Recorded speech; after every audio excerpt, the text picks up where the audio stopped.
Happy Halloween, everyone. Welcome to the dev stream. We're going to start today by working on some balancing stuff, which is something that I don't often work on, especially on stream. We're going to give it a shot. One moment. Okay. Hey, Whistler, welcome to the chat. All right, so we have these Trello list items, consumable effects. And Jenny has pointed out how all over the place they are. They don't make any sense. And that's because we just kind of put random ones in for the moment. And we need the consumables to have some rhyme or reason.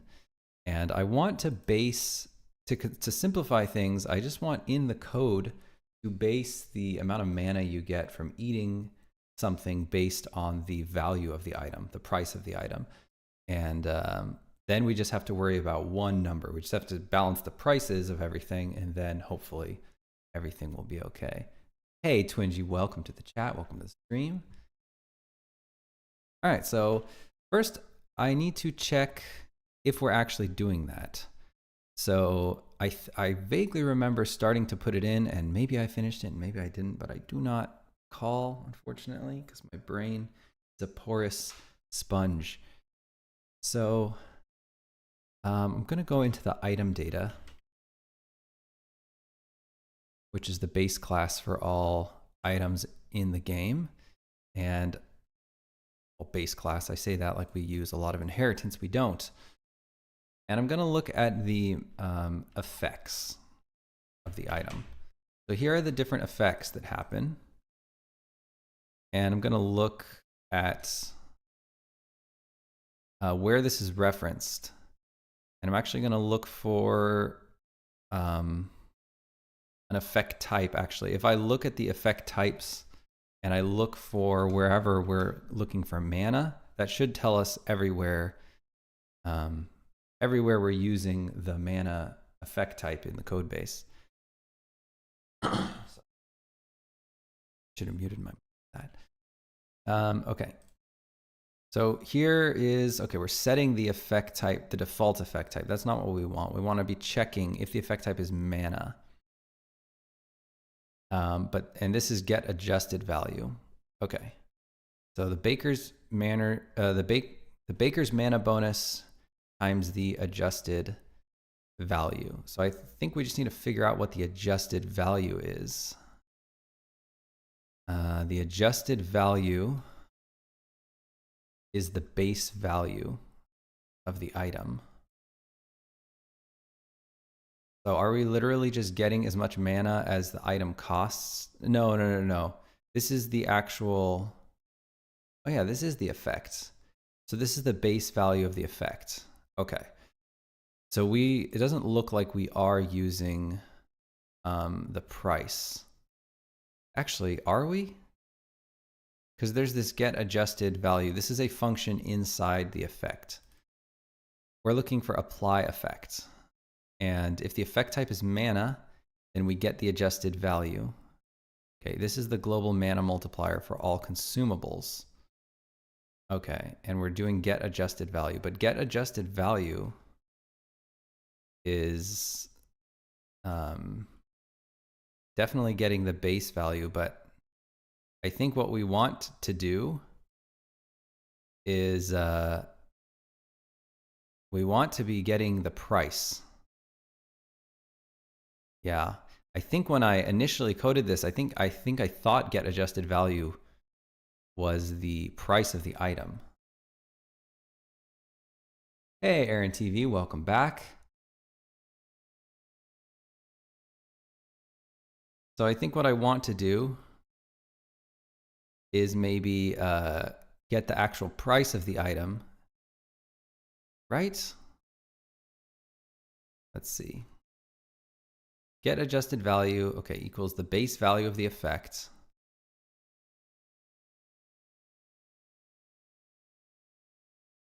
So Baker,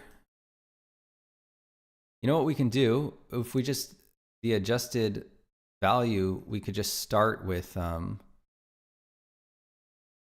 instead of doing this here, Oops, we need to check this out. So we need to check out item data.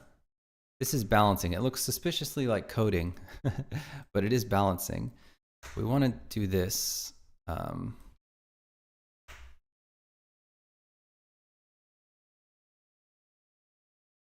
And then I think what we want to do is we want to go to this function get adjusted value. And if the effect type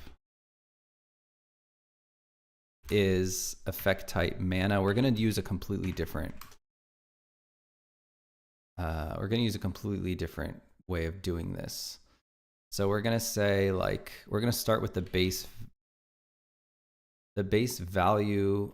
See, that's not actually what we want. We want the actual value of the item, but I don't even think we have access to it. But we do have the item data, so we can just go like item. Yeah, we're passing in the item dot base value. It's confusing because item dot base value is different than effect dot base value. I mean, it's not that confusing, but yeah, and no other place are we looking for that. So we're gonna do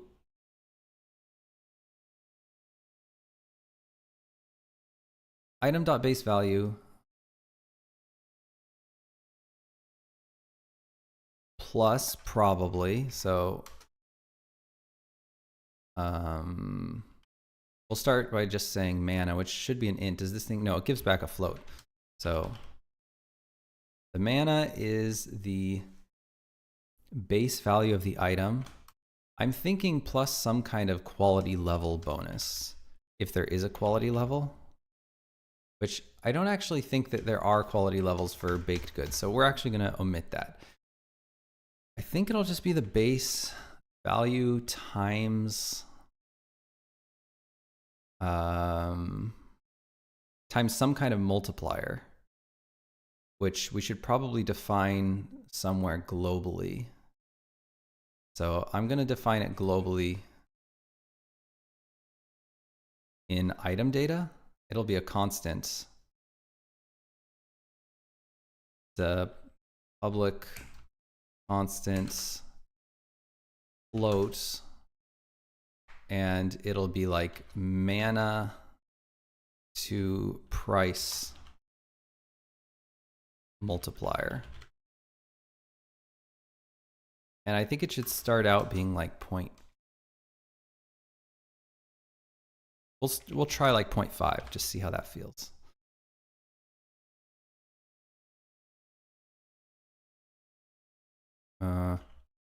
Want to go back to the adjusted chat. Thank you, Nullix exception. Hey, Yilmaz, welcome back. Aaron TV says, thank God I can just define prices and skill numbers and stuff in the engine's nested inventory.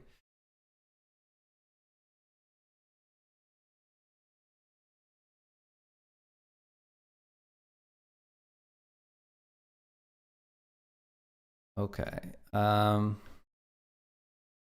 So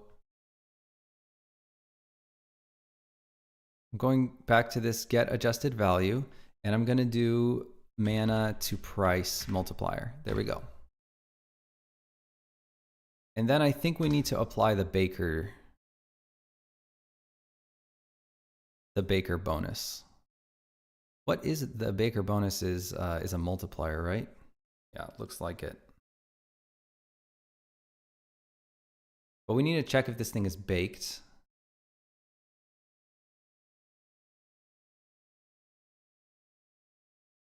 Wow, it just does this for all food.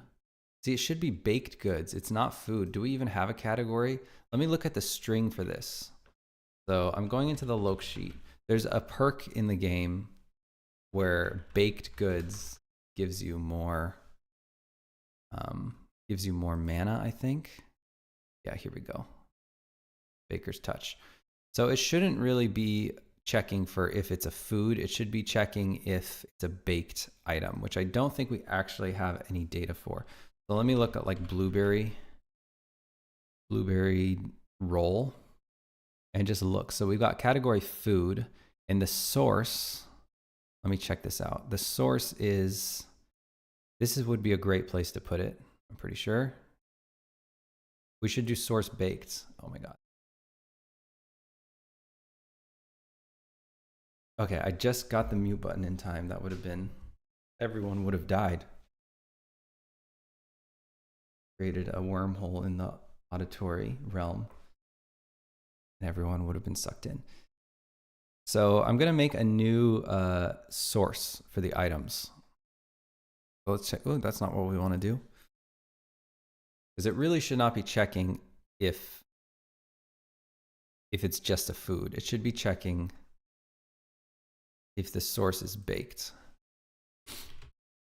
One tip is if you've got an enumeration in Unity and C#, definitely don't add new strings to the middle, because Unity serializes the enumerations by index. So if you add one to the middle, it'll mess up all of anything you've set. Like if I added something before gold, then every single thing that was set to gold would be changed, which is pretty crazy, pretty bad. I'm gonna check for, instead of category, let's go.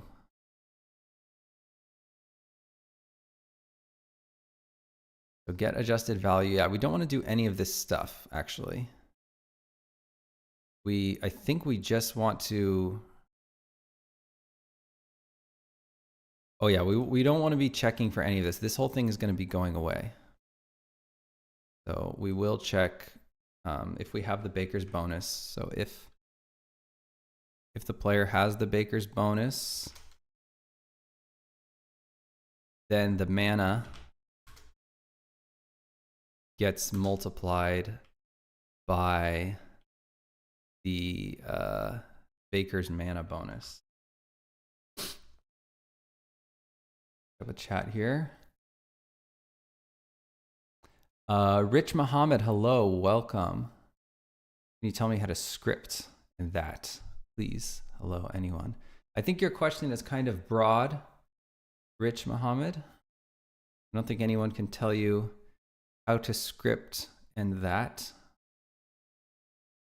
Certainly not me. If you have a specific question, you can ask it, and maybe someone can help you, and maybe I can help you. But if it's specific in the sense that we need to like read code, I don't think anyone's going to be able to help you with that.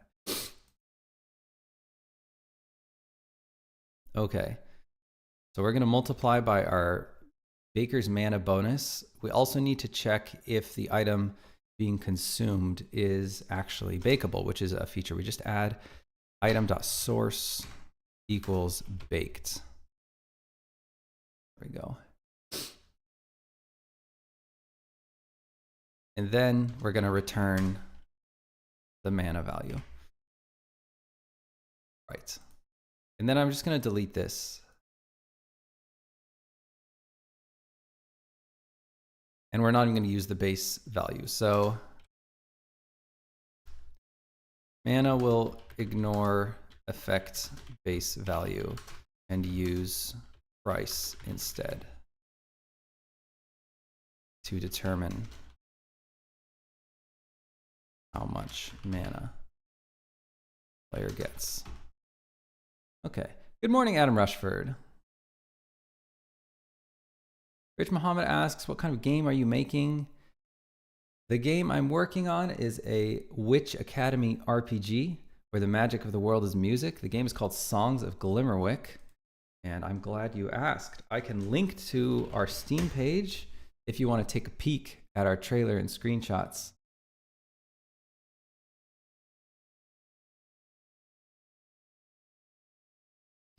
Okay, so I think that that's good. Yeah, now we just need to check where we're actually using this get adjusted. So here's apply effect. Okay, cool. Yeah, I think we're good there.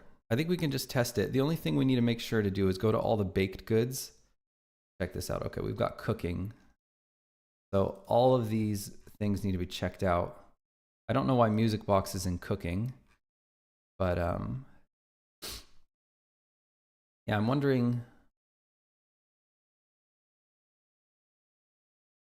let's see what the vernacular we used here in the loc sheet is. Baked goods provide more mana. So any baked goods. So we need to figure out exactly what a baked good is.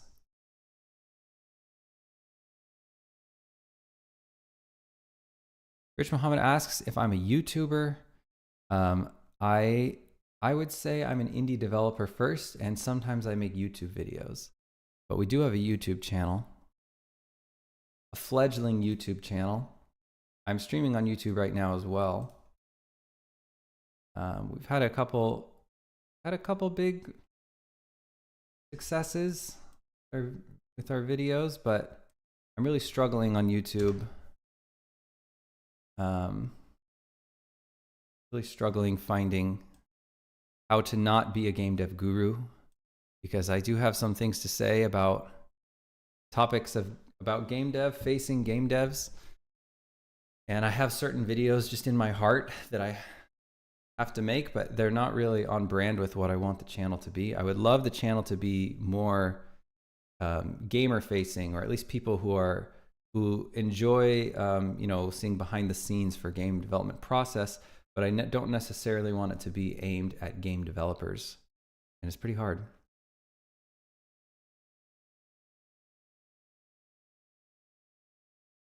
Okay.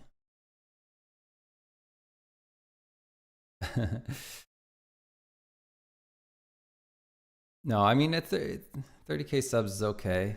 It's fledgling because I've kind of, I guess it's an old channel, but I haven't really started putting any energy into it until the beginning of this year. And yeah, like I said, we've had a few successful videos, so that sort of inflates our numbers. But generally speaking, whenever I make a video, it gets, I'm gonna say, around 10,000 views or something, which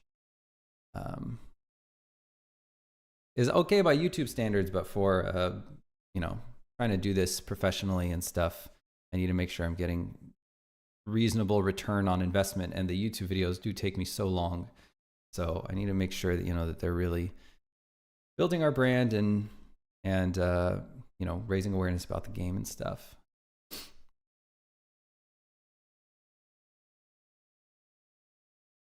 No, that's not true, Adam Rushford. That's not true. Reacting to you live on YouTube. I am like an internet idiot sometimes. I don't even know if I know what that means.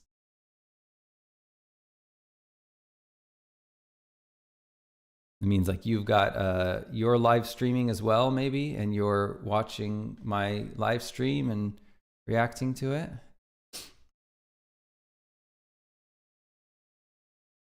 Gamers don't watch game dev channels.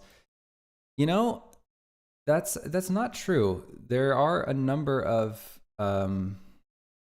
like devlog channels that have clearly pierced into at least a little bit beyond just game developers, and I look to them for reference, and they manage to walk this line where they do talk about game dev, and they talk about the process of making the game, but they don't get into the weeds, and they keep it pretty high level, and it is interesting to people who are not game developers. Like one example is if you imagine like behind the scenes documentaries about the making of movies, people love that stuff, even if they're not in film themselves.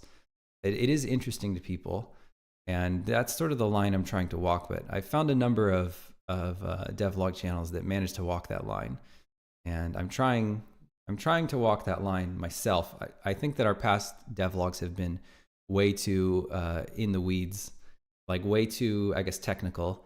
And the most recent devlog I did, I was very strict in keeping out of anything technical, and it was our worst performing devlog, so I don't know what to make of it. It's really difficult. It's really difficult. All right, let's see. That is Anna Lyra. Thank you so much. Thank you so much for the resub. Really appreciate that. Thank you. Thank you. That's very kind of you. Catch up with chat here.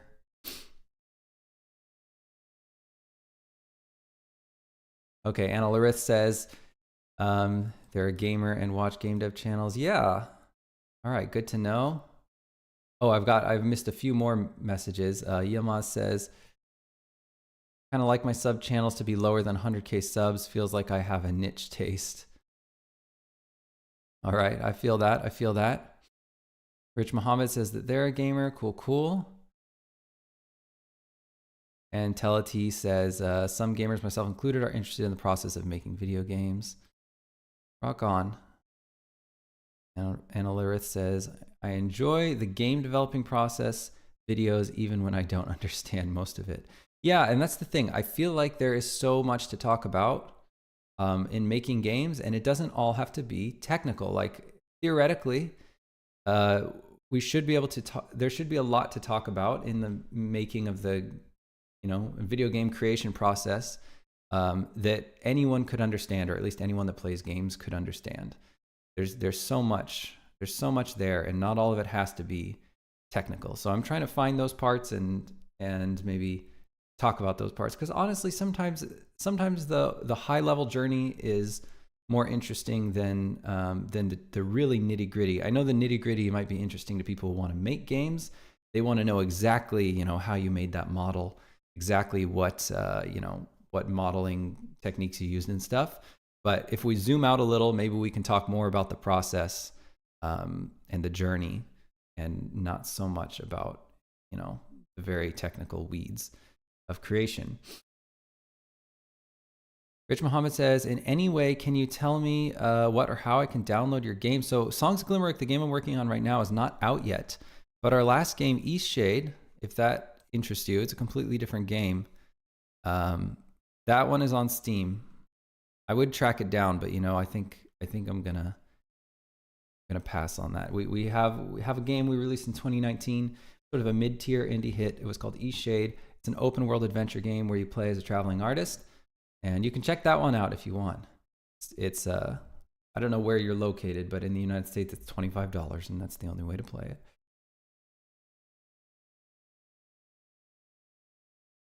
All right, rock on, Anna Larith. Well, thank you for watching the streams, and I'm glad there's something here for you. Okay, so we wanted to categorize what is a baked item. And in order to do that, I'm going to add a new folder. So in item datas, I'm going to add a new folder called baked.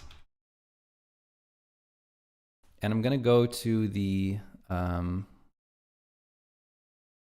cooking, I think it is. Is it cooking?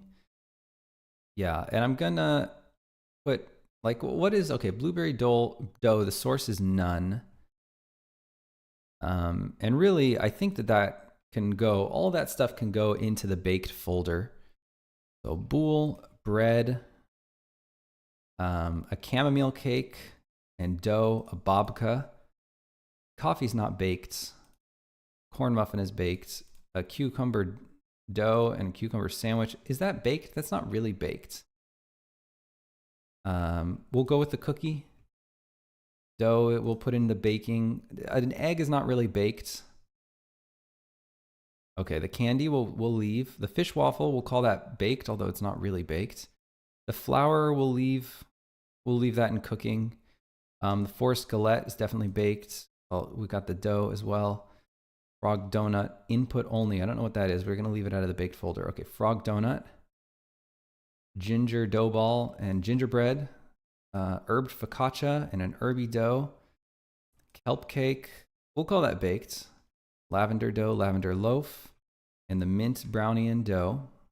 Music box and nori wrap, those are not baked. And then we've got some pickled items. Potato bun, definitely baked, and a pretzel, rhubarb dough and rhubarb tart.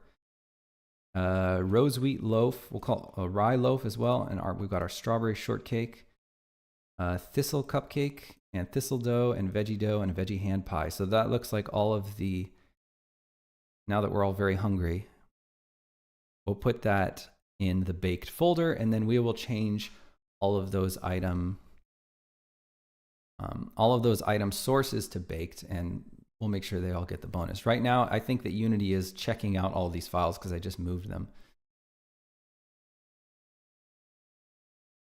Okay.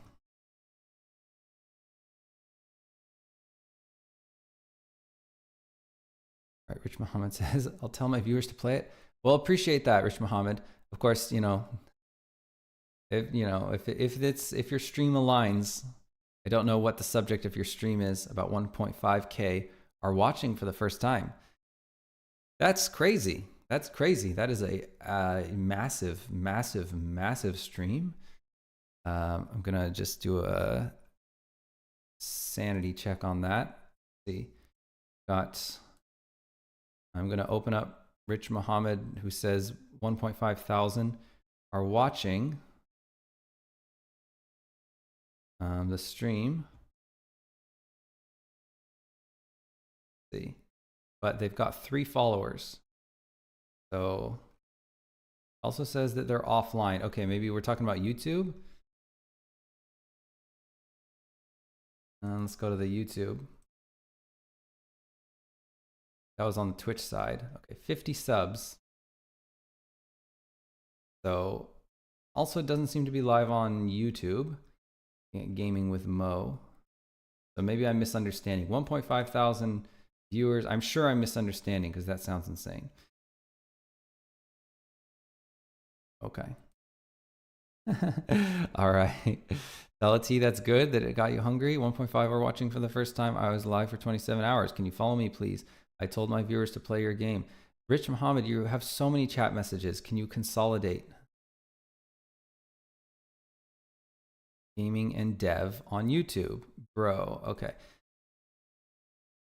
I don't know. I don't see your stream, and I certainly don't see any streams with 1.5 thousand viewers on them. My apologies if I've gone to the wrong channel. But I struggle to imagine if you've got 1.5 thousand viewers on your channel that you would be popping into others' random channels and asking them for a follow. Because 1.5 thousand is like you're a full-time streamer, you make tons of money from it, sort of thing. Those are insane numbers. Nobody's just getting 1.5 thousand. Okay, so we put all of those items into the baked folder, and I'm gonna go ahead. Unfortunately, I can't multi-edit them, which is a massive bummer, but at least they're all checked out, and now we can change their source to baked. Do we have to do it one by one? Oh, Lord. That is unfortunate. But I'm going to do it. I'm going to do baked.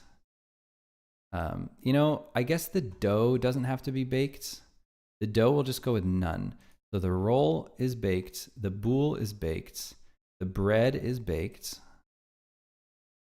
The cake is baked. The dough is none. The babka is baked. The dough is none. Dough is none. Here's a muffin, and that's baked. We've got some dough. We've got a cookie. That's baked.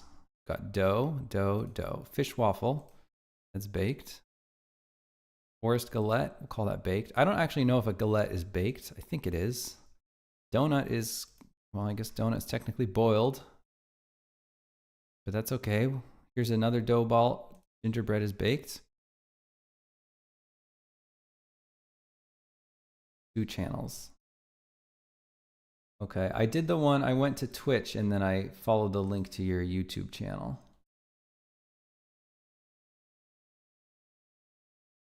I've got to check out Rich Muhammad saying he or she has 1.5 thousand viewers.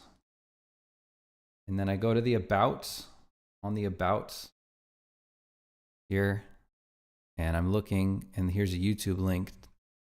And I'm not seeing, here's Gaming with Mo, looking at live, but I'm only seeing 50 subs, and I don't see any live videos streamed. Here's one that was streamed 22 minutes ago, but this must be the wrong YouTube channel if you're watching 1.5 thousand, if you got 1.5 thousand viewers. And if you did have 1.5 thousand viewers on this channel, they would have to be bots, because there's no way that a channel with 50 subscribers has 1.5 thousand viewers.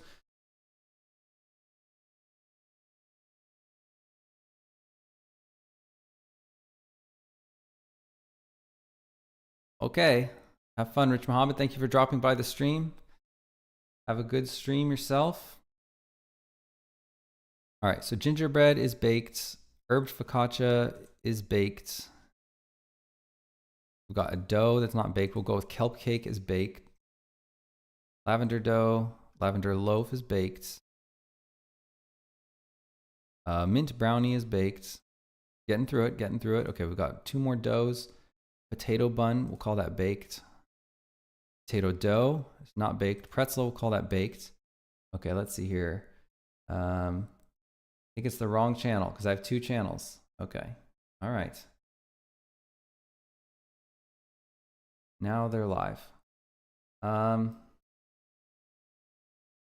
Robert Pattinson says, just bought some of the cheapest viewers. What do I do with them now? Yeah, I don't know.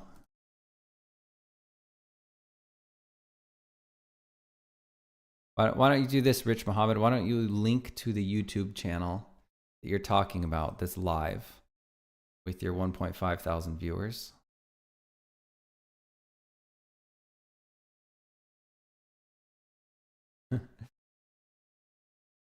Pardon my skepticism. I'll eat crow if you've actually got that. Because if someone comes in with 1.5 thousand viewers, yeah, I mean they're going to be the. I'm certainly like people are going to know about them. They're going to be like, oh, you know, X person is here. They're going to be talking about them.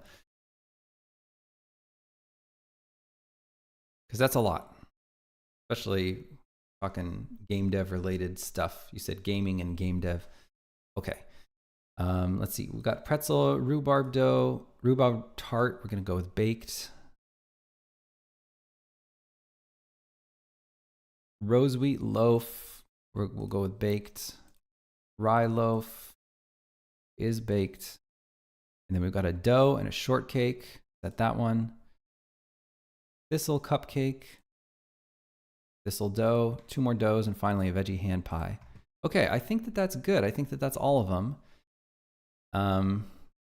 And what I can do is maybe give all items. We can try that. We might need to make a special console command to test this.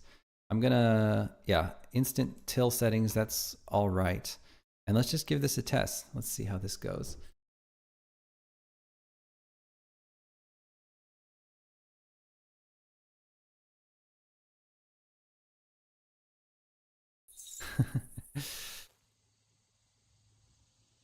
Project Patty says, I'm going to Twitch since it seems he's not reading YouTube.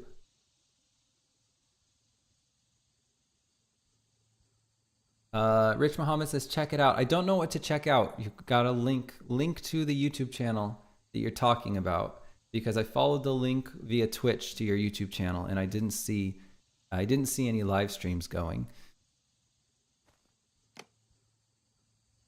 I'm going to give all items. I'll give all seeds, give all fish. I think is it just like give all? Is there not a give all items? Give all songs? Huh.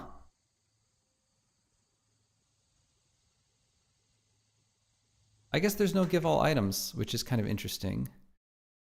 Maybe I'll do give all consumables. I'll make a new console command called give all consumables so that we have an easy way to test that. I'm just popping out of play mode now and waiting for Unity.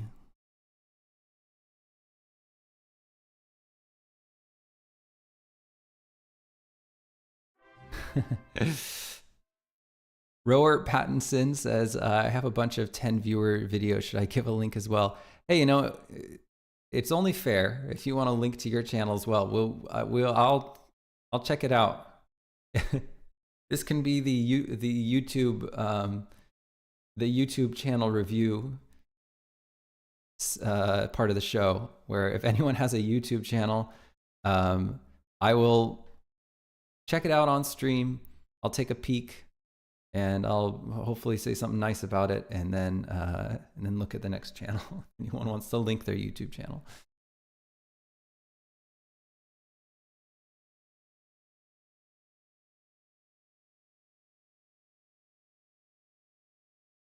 Okay.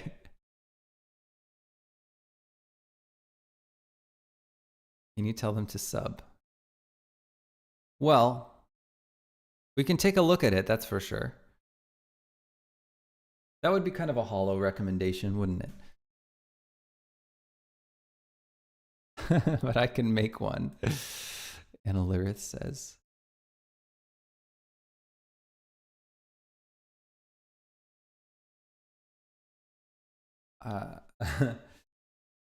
Rich Muhammad says, please, you have 3.5 thousand followers. Rich Muhammad, I don't know your YouTube channel. I don't know your YouTube channel. If you can hear me through the interweb stream, I don't know your YouTube channel. Gotta link your YouTube channel. And Anna is good. Okay, my apologies. You probably told me that before, but it's been a while.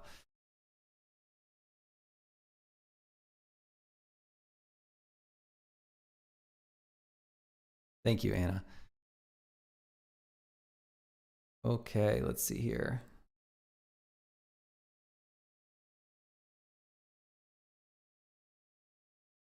All right, so I'm just gonna make a console. So I'm gonna go into simple console. Oops.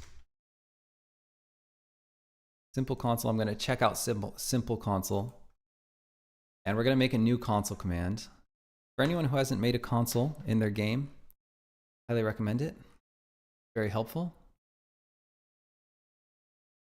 And we're gonna look for give all.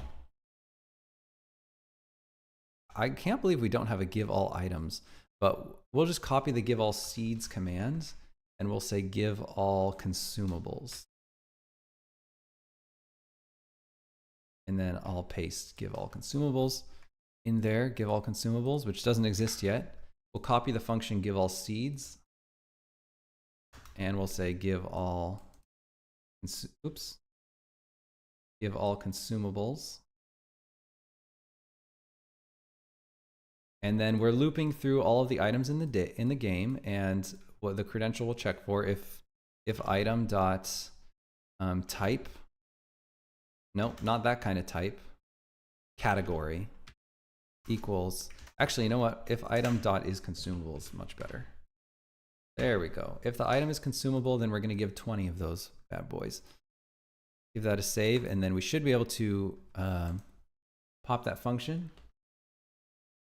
Man, I am very bright.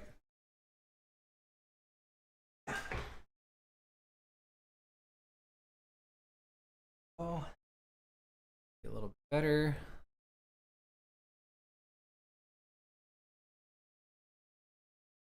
Okay.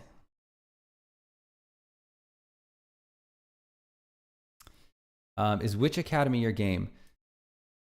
No. We are making a game called Songs of Glimmerwick. Is there a game called Witch Academy? Let me see. It's kind of...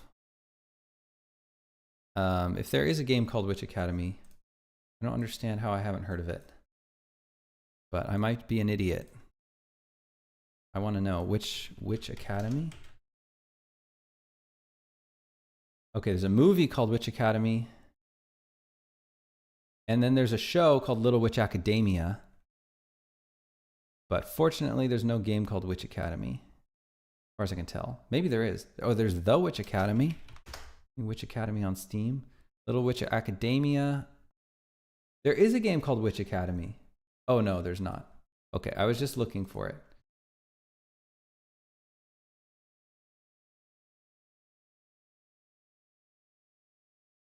Okay.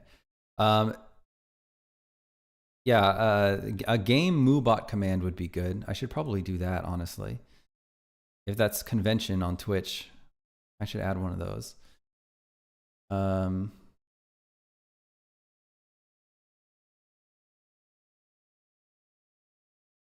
assume Adam Rushford is asking about Rich Muhammad.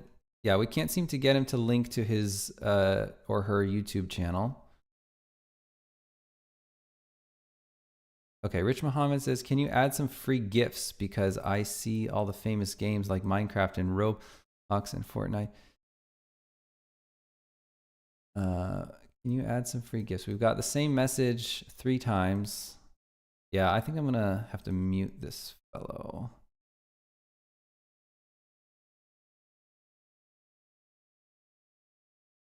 I don't know why I assume it's a fellow. Be anyone. Oh.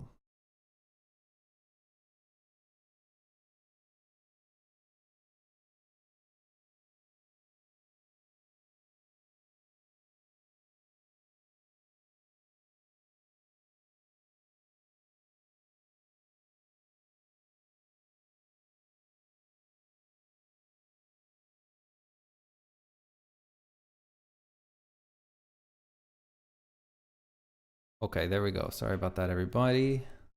See, are there messages? Their messages are still around, but it looks like the user is hidden. Okay, but I can still see their messages. What's up with that?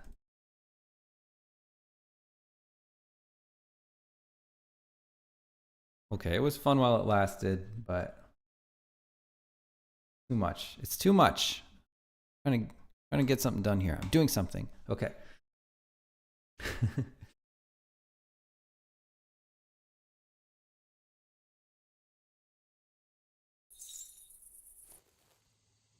Fantastic. Hello, hello. I'm gonna do our new console command, give all consumables. Okay, so here's all the, look at this, look at this. This is the cool, this chocolate babka icon is like my favorite icon, and it makes me want a chocolate babka so much. These bakables are dope. They look so cool. I love them. So now what I need to do is I need to use a bunch of mana. So I'm gonna just make a bunch of plots here. Okay, that pretty much used all our mana. And now I shall eat a babka. It seems reasonable. Okay, and the bread just gives a very tiny bit. Oh, this muffin gives nothing. Why does that muffin give nothing? We're gonna have to look at that. Maybe just because it's so incredibly...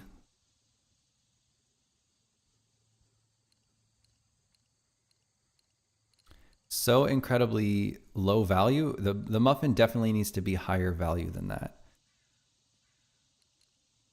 I don't know why I can't consume these.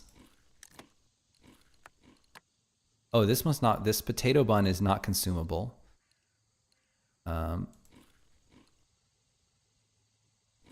This seems good. Like, okay, is this frog donut gonna give me any? Let's use a bunch of mana.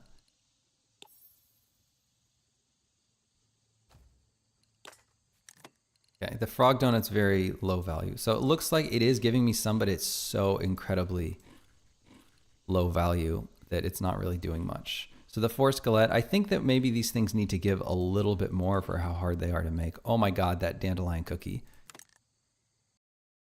Let's maybe increase the amount of mana they're giving you a little bit. Okay, let's catch up here.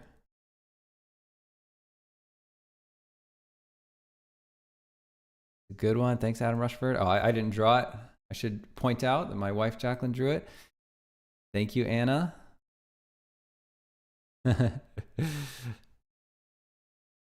I don't know what I don't know what babka is. A babka is a it's a kind of pastry, and it's like where the dough is made into strips and then folded. Usually they fold something in, a lot of times chocolate. And I think it's like an egg dough, kind of like a brioche. So it's a bit sweet, and then it's folded into usually a really pretty sort of twisty bun. And they sell it at like quaint bakeries and things like that. Is chocolate babka a thing? It is. It is a thing.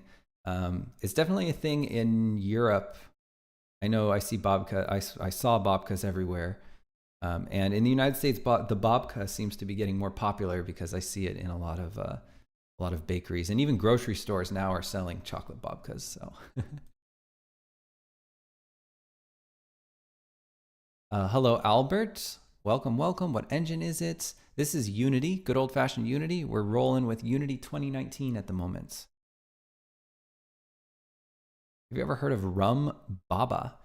I don't think so. Sounds good though. They do restore mana, Wizeller asks.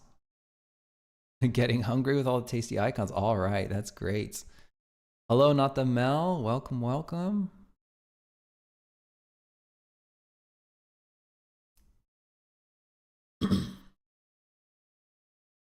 Patty Pats, did you drop the axe on that troll? I did, yeah. I don't know if they were a troll or just like maybe very medicated or something. I don't know. I'm not sure if they were a troll. But at any rate, they were very distracting because they were making a lot of messages that didn't make very much sense, or at least they didn't make very much sense to me. Today we're working on balancing the consumables and how much mana. The consumables in the game give you back mana, and we're just making sure that the price and the mana that they give you are reasonably in tune with one another. Oh, thank you, Mtastic. Thank you, thank you. You're too kind.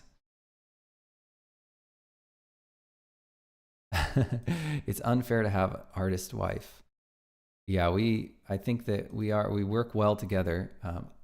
I'm an artist too, actually. I'm an artist first. So we're kind of, I'm like a coder, I'm like a bastard coder. Like I learned how to code after my art background. Royal Roblox. Sorry for spamming. I will go. You don't have to go, Royal Roblox. Just keep the messages making sense, and if possible, make sure that they're not full of shite. If possible. Mtastic says, working at the moment, so we'll be in and out. Gotcha, gotcha. All right. Basically cheating. Yeah, yeah. You know, we kind of grew together. We met each other when we were 18.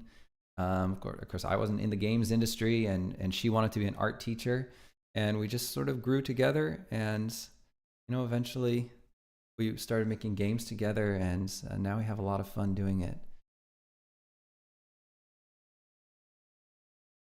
Okay, thank you, Ash and Rust Dev. Appreciate that. Yeah, I mean, like I said, we weren't.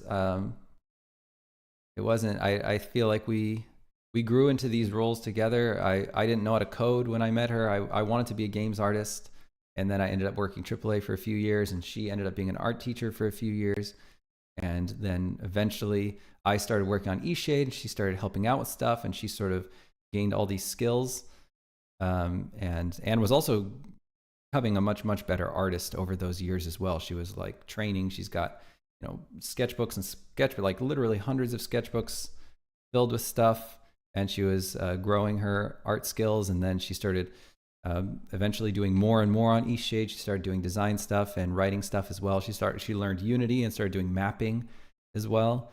And then she just turned into a full-fledged game dev, and now we're working on her baby. Royal Roblox, nice story of why you made your game. You're good, Royal Roblox. I think we just couldn't really understand what you were saying for the most part. But thank you for the kind words. All good, all good. Just D Jimmy, what's the game about? So we're working on a Witch Academy RPG where the magic of the world is music. I'll go ahead and give the wish list link again if you want to check out our Steam page. Sorry, I'll get to it. Get back to work here in a second. I'll just catch up with chat. Almost caught up. Yeah, potentially. Okay.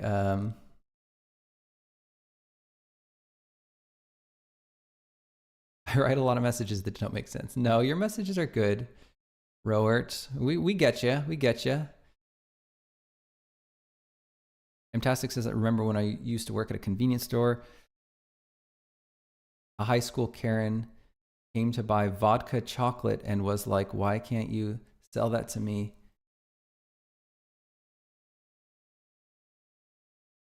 Yeah, interesting, interesting story.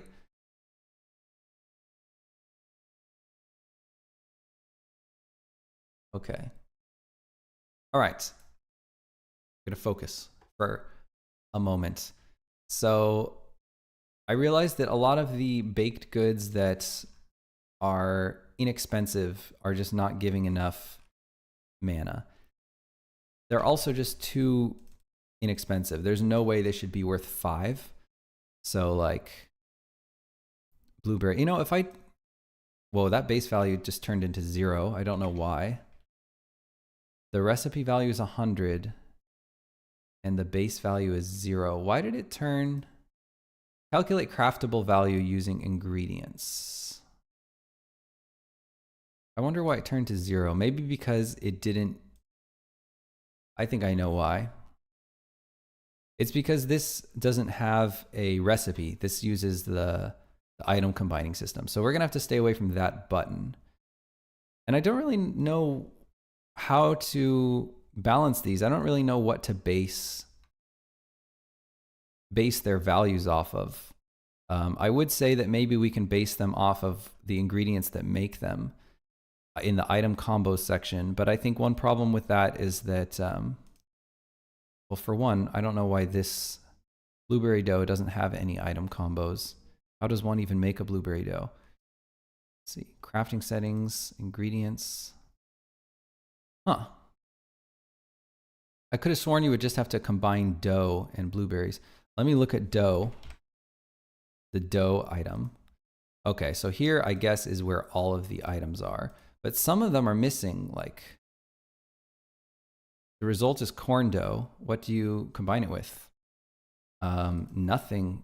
I guess we removed corn from the game, which is a problem. So I think we should just remove this, and then probably the corn muffin should be removed from the game as well, but I don't know what the deal is with that. I'm just going to set its item value to 25. I might need to make a new button and maybe base the value off of the combined, off of the item combos.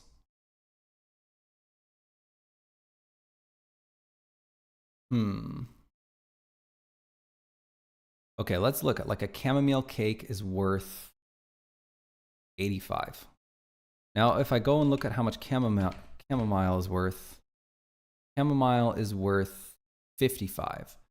So that seems reasonable. And flour is worth 20. So 20 plus 55 is 75.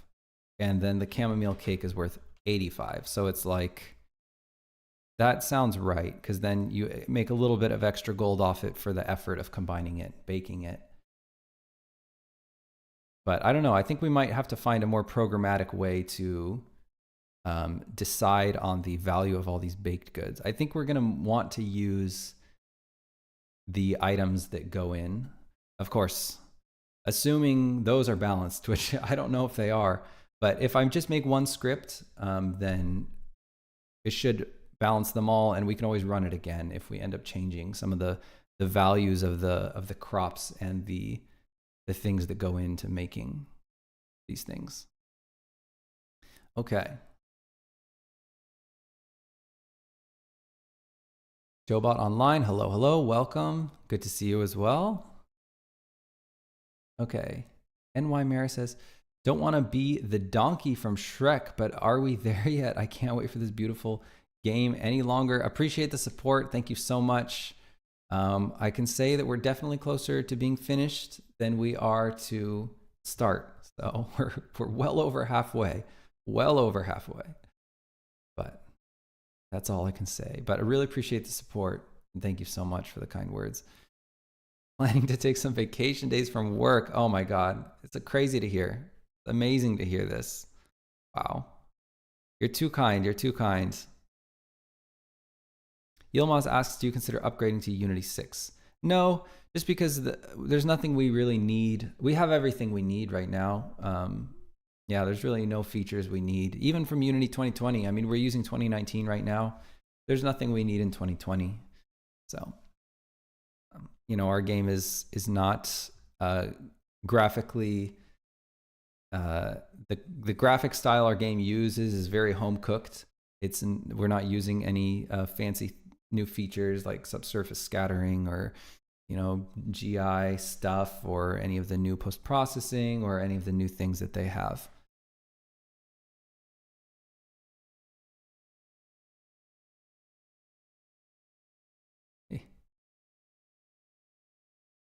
The last 20% take 80% of the time. So yes, that's true if you don't know the rodeo, but we know the rodeo and we have made games before. This is our third game, and we know that we're you know, we're in the last 20%, so to speak. So we've already accounted for that in our calculation, and we already have a playable game. We've already got 20 hours of playable game. So, you know, reasonably polished. There might be a few progress impeders in there still, but you know, we're over halfway done with all the content. So, but yes, that is generally true, especially if you've never released a game. You will find that what feels like the last 10%, or what used to feel like the last 10%, was actually most of the work all along, or 20%, 80%, however you want to slice it up. It does seem that you know, buttoning down everything and getting everything, you know, that final level of polish is so much more work than the initial phases.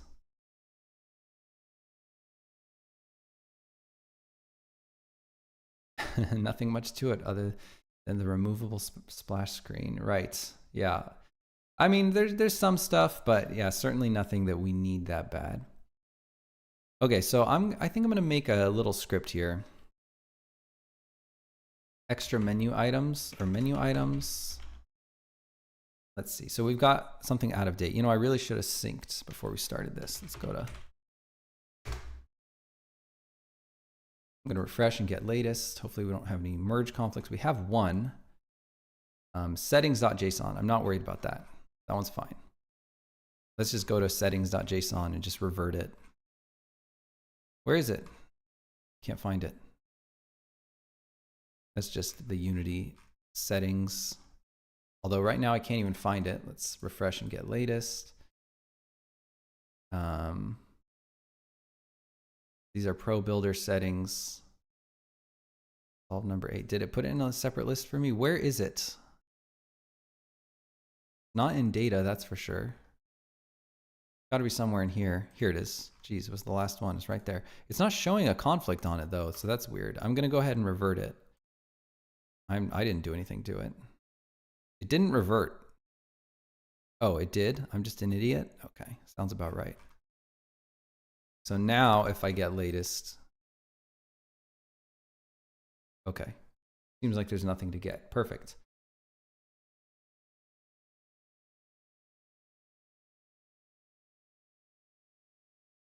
All right, Maris says, Isha is what made me become an indie developer. Is amazing. Oh, an indie game lover. Okay, gotcha. All right. It's amazing to hear.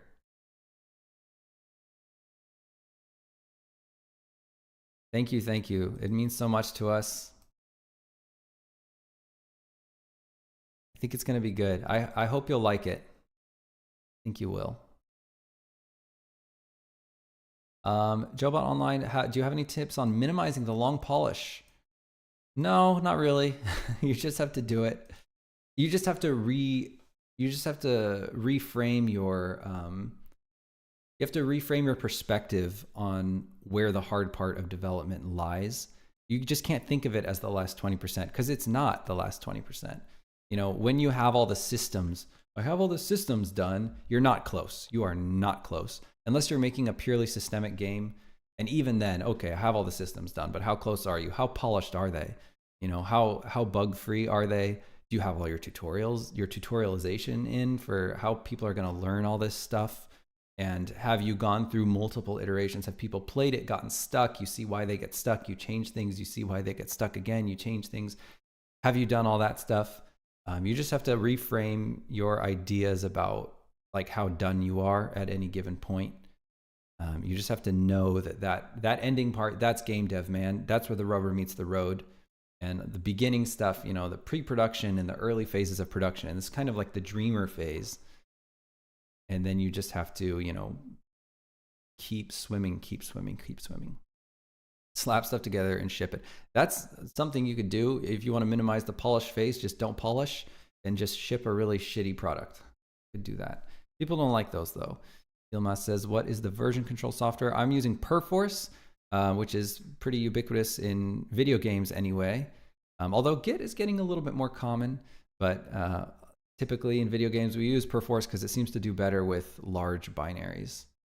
I'm using GitHub Desktop and I'm not particularly happy with it. Yeah, I mean, people make it work, especially, you know, if you use like Git LFS, you know, people make it work. Perforce has been working great for us.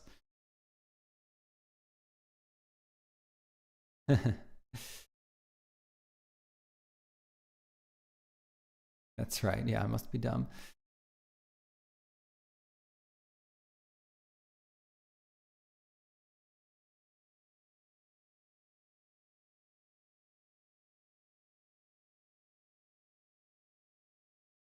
Okay. Thank you, Maris. Really appreciate that. Appreciate that so much. Patty Pat says that they love game jams because they can just slap the project on the ass and ship it out. Okay. There you go. All right. Can it merge scenes and prefabs? No, it cannot. We just never do that. I think with Unity, it's important to structure your project in a way where you don't have to do that. You know, now that we have nested prefabs, it's a lot easier because you can just make sure that all the different parts of your game are, you know, prefabbed accordingly.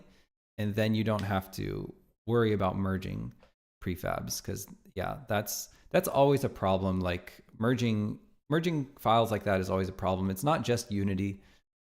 Although the scene merging could definitely be better because scenes are the data for a scene is not that complicated. It's just the coordinates of a bunch of prefabs for the most part. And then, you know, any objects you have that's not a prefab, that should be fairly easy data too. But I don't know why that's so tricky. Anyhow, okay, I digress. All right, so now we're compiling because we just synced. And I'm going to make a menu item. Hopefully that will create balanced prices for all of the baked goods. So I'm just waiting for that to compile. I should have clicked on that earlier while I was gabbing here.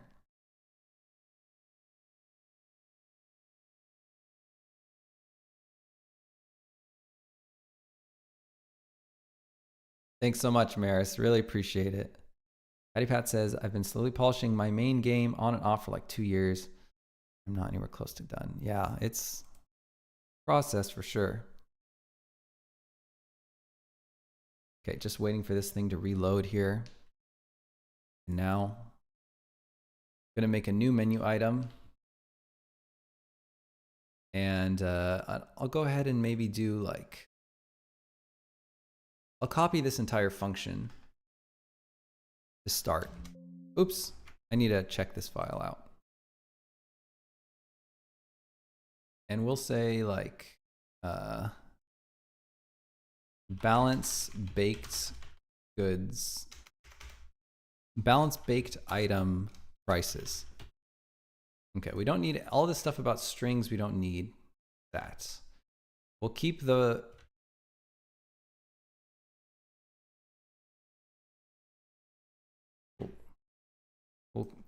loop in there, and then we'll keep that if in there. Whoa, okay, we're missing a curly brace somewhere.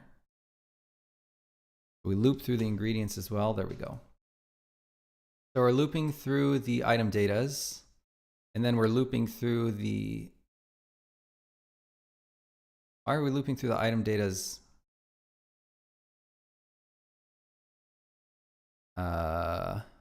In the item datas. That we're doing the same loop twice. This doesn't make any sense. We should be looping through the ingredients. I'm just going to delete this loop. I don't know why we had that. So if the item, and we're actually not searching for ingredients. We're searching for, you know what we're really, it seems like all of the item combinations are on the dough. On the just the dough item, because so many things are made with dough.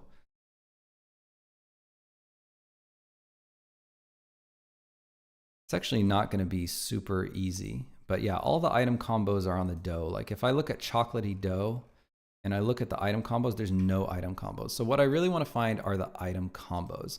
So I want to make a list of item combos. So we loop through all the items. Let's go ahead and make a list of item combos, right? We need to get the list of item combos first. And an item combo, it should be like an item data. Why is an item data accessible here? Should it be wizard.item data? There we go. Wizard.item data.item combo. So we're going to make a list of combos.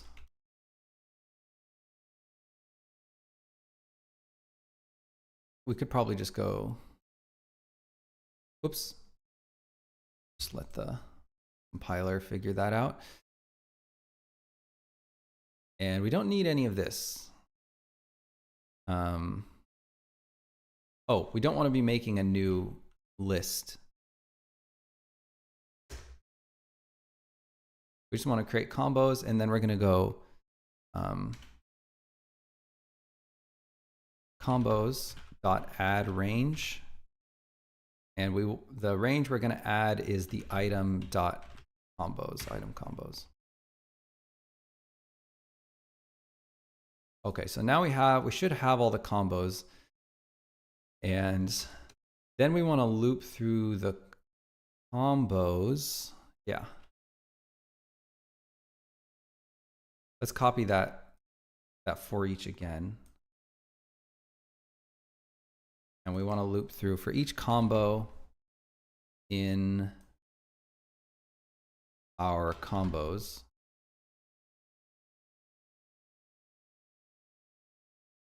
We're going to set, we're going to get a new price.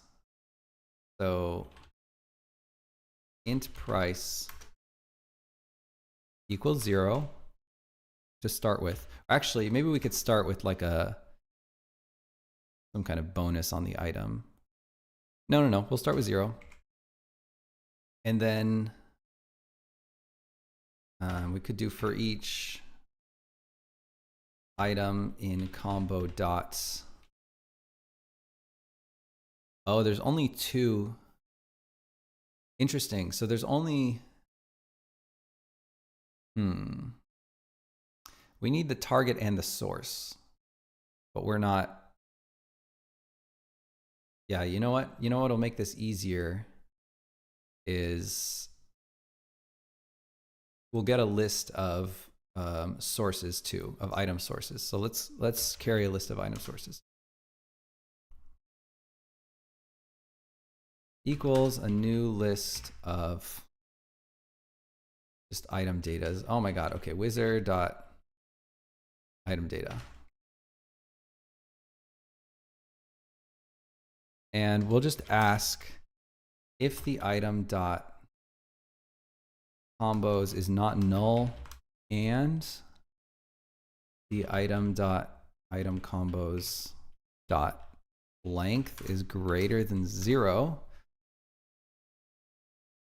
We're going to add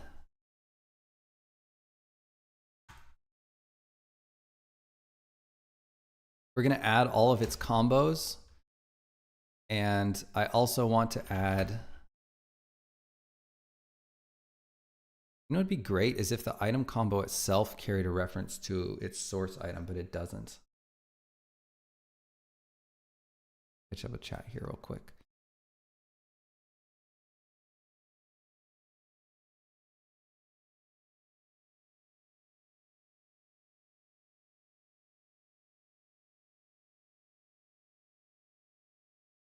Jobot working for a year. Feels like I'm only getting started. Yeah, story of my life. Good morning from New Zealand. Welcome, welcome. Welcome to the chat. Thanks for dropping by the stream. What kind of game are you making? Oh, the Moobot came at the right time. Okay. Oh, you're probably asking, yeah, that makes sense. Sorry. My apologies. What kind of game are you making is directed at Jobot? Okay. Astral Arena sounds really cool, Jobot.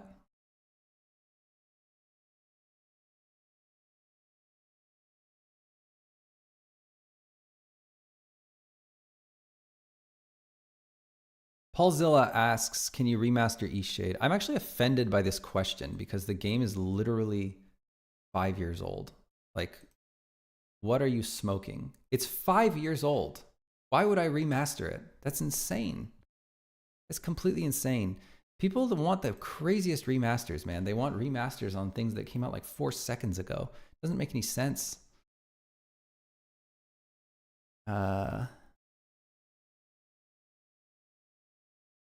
I'm only joking. Don't worry. I'm not offended by the question. Fine. But no, I will not remaster Eastshade. Sorry about your hard drive failure, Patty Pats. That's a bummer.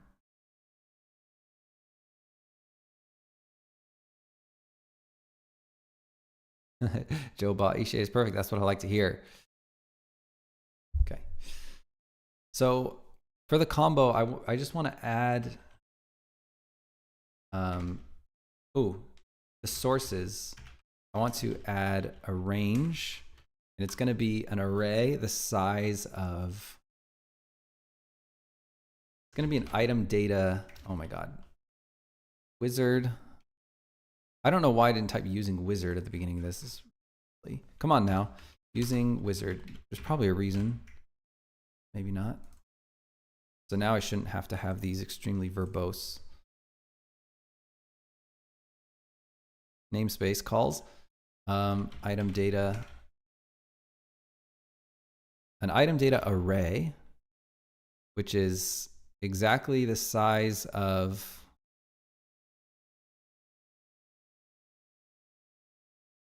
the item combos. Item combos dot length. And we want to fill it. Okay. How do I initialize an array? C# initialize array of one object. I think that there's a way to do this. I just don't know how to do it.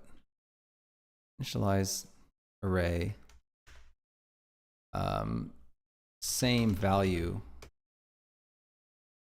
Yeah, here. Populate an array with a single value. Okay, there's repeat. That's interesting. Is there no way to do this? I could have sworn there was. Huh. All right, well, if we're just going to do this kind of way, then I guess I'll just do for each. For each, or, you know, maybe a for would be easier. Okay, the length is going to be the item combos dot length. And we're just going to add the item for exactly as many times as item combos. Now we should be able to get the source. Okay, so now we're looping through the combos.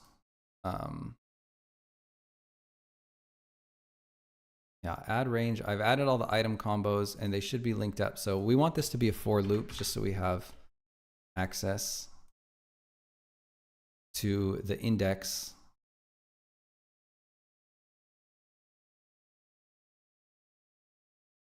Oops. Yeah, where this is less than the item combos. Or it's just called combos dot length. Counts. There we go. Hop over to Twitch. Patty Pats, thank you for the follow. Also, what is Robert Pattinson? I feel like it's Robert Pattinson. for some reason, which is without the B. 22 minutes ago, if you're still around, thank you for the follow. I appreciate it. Also, Rich Mohammed, if you're still around, although you're blocked, thank you for the follow. Of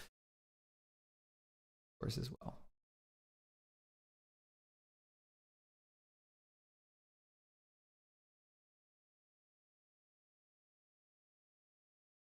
Let's see. Ilma says, should I put up a trailer before or after the polish? Which practically has no end. I think that your trailer needs to look, I think the trailer should look like super duper duper good.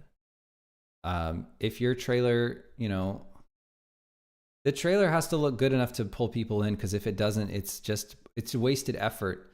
I know it's hard to know how good your trailer has to look to pull people in, but yeah, I don't know. I think that our next trailer, our next Songs of Glimmerwork trailer is going to look a lot better than our first one, but our first one we knew was still good enough to interest people. So, you know, that's the answer there. We would never, personally, you know, I would never waste the effort in putting up a trailer that wasn't like flirting with, you know, top of genre. Have to be like top 5% of genre. It would have to be look really, really good enough to interest people. Otherwise, I think it's just a wasted effort, wasted time. Death by Pine Cone, which sounds like a terrible way to die. Thank you very much for the follow. Actually, I take that back. Maybe that's fine. Maybe I do want to get hit in the head with a pine cone. Okay.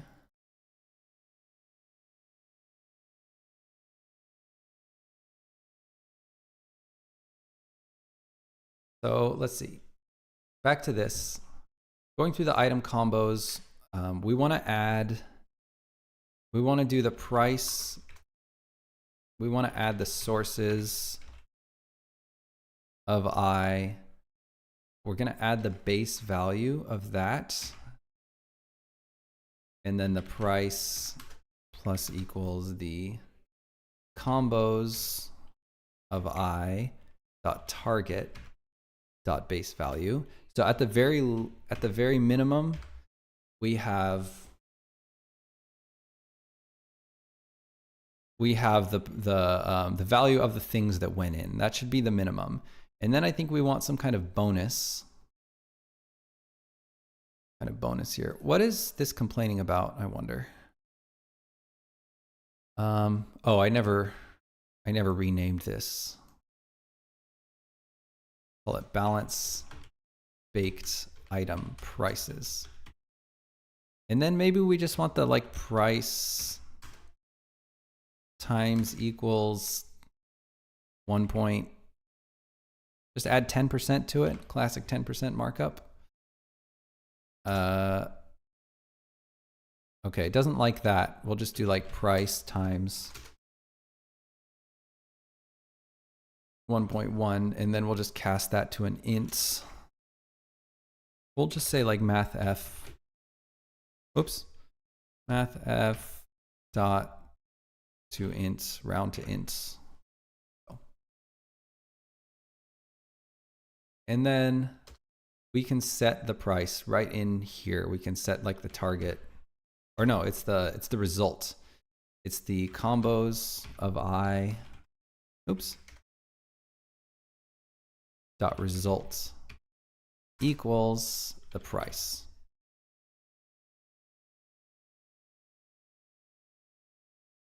Why is that? No, the result dot base value equals the price. Okay, then we need to make that dirty. So,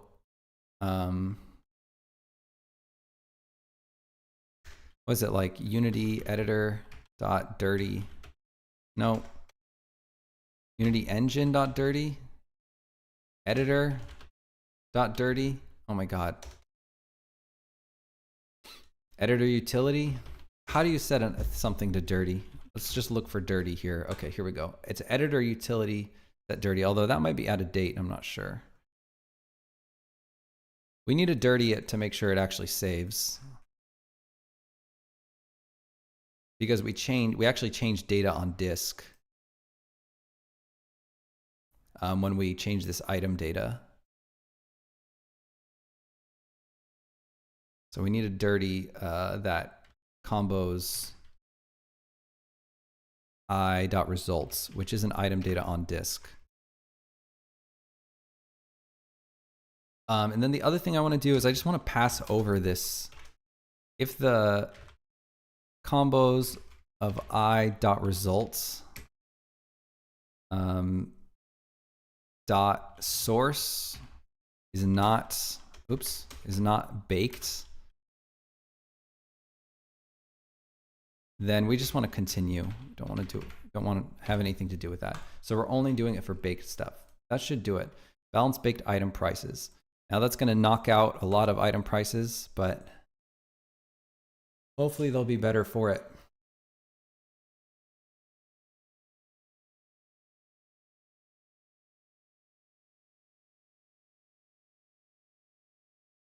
Hello, Sack. Welcome to the chat. Okay. So here we go. Looking at the tools, we can go balance baked item prices. Now I'm going to take a look if it actually works. So the dough should be nothing. Only these, like a bool. Well, I don't know what it used to be, but I know what a blueberry roll used to be, and it hasn't changed. But maybe that's just what we arrived at. I have trouble believing that. Corn muffin. Cranberry dough. You know what I can easily do now? Okay, so cranberry dough is not something we changed. Dandelion cookie 75. So now, oh, no, that wasn't because of our script. So now what I'll do is I'll just change the multiplier here to like 1.15, and that should be enough to see some changes here. And we'll see if it's actually working.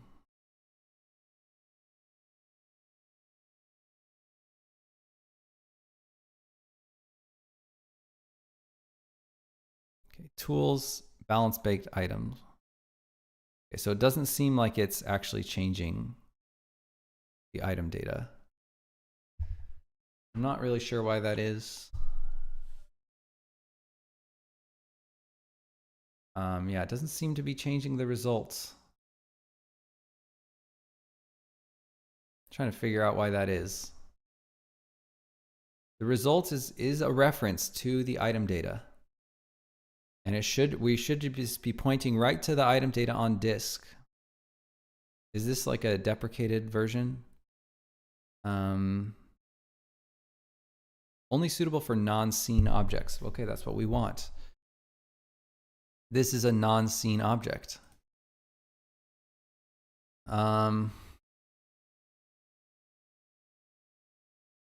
Maybe we would just want to log every time we're doing this. So we want to see what it's doing. So let's log the combo results dot name plus set to plus, and we'll just maybe look at the price that we've set, theoretically, that it should have set. We'll see how many times this thing is actually triggering. So we'll wait for that.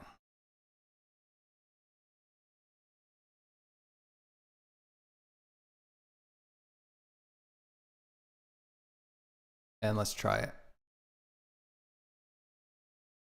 So tools, balance baked item prices.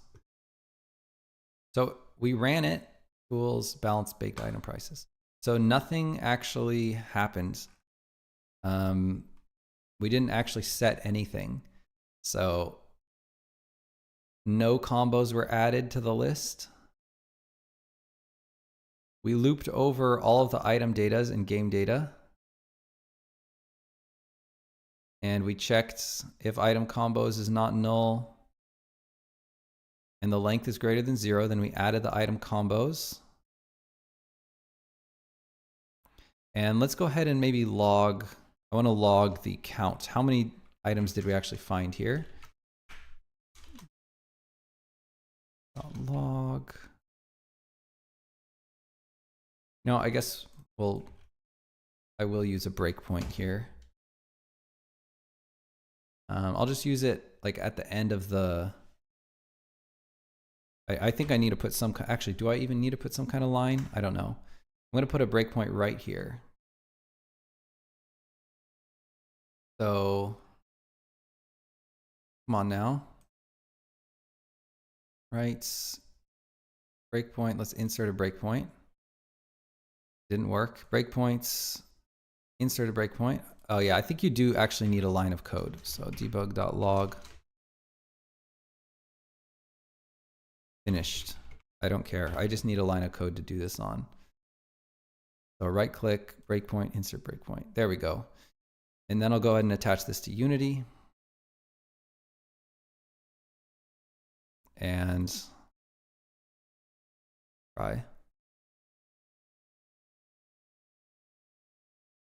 trying to go over to Unity, waiting for it. Oh, on the last brace. Okay. That's good to know. Thank you, Paul. Oh, I don't know why I'm going into play mode. We don't need to go into play mode.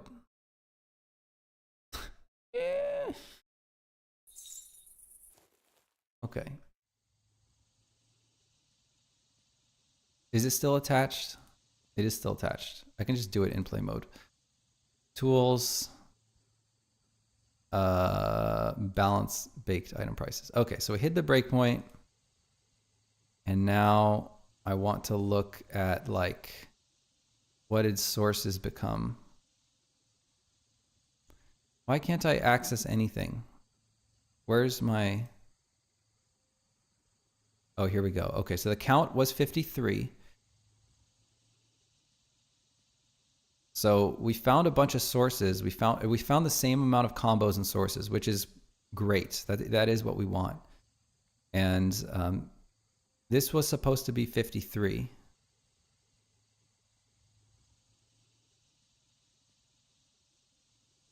So I don't quite know why. Let's see.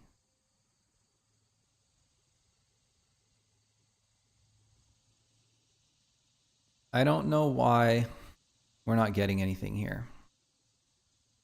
So we know this loop ran 53 times, but it didn't even log once. Maybe because result.source, are you stupid? Oh my God. No, that's fine. That's fine. That's fine, actually.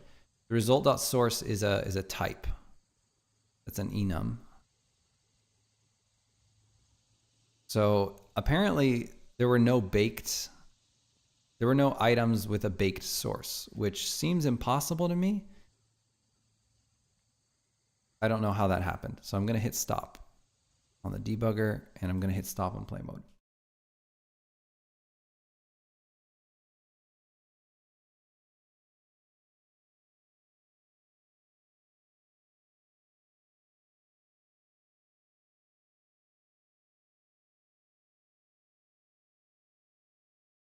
Oh, I'm going to BRB, guys.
All right, I'm sorry, everybody. That took forever. My baby boy bopped his head. It was very scary. He's fine. Do I have a mark on my, head? No, I'm fine. You see, whenever my baby bops his head, which has happened a few times, I always bop my head on the thing he bopped his head on. Because I want to see how hard I have to bop my head to make the same sound that he made when he bopped his head, so that I can know if he suffered permanent brain damage. And usually I don't have to bop my head that hard to make the same loudness, and I'm like, okay, he's fine, that didn't hurt. But I could not get my head to make it as loud a sound as his head made, so we were very worried. But he seems fine now, and he's not crying or anything, and he's happy, so. Oh boy, all right.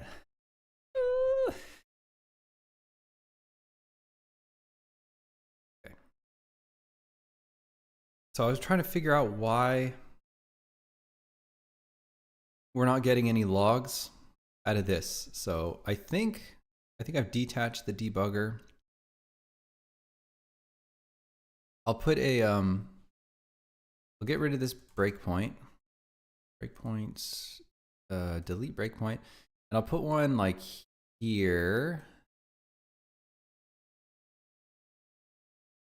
and then I'll attach it, and then we'll run. Okay.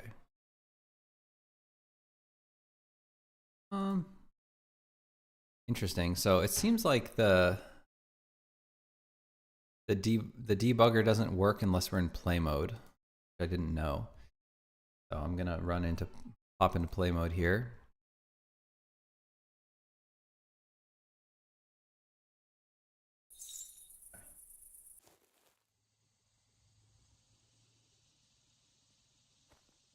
Just so that the debugger works, and then we'll do, right. Oops, that's not what I wanted to do.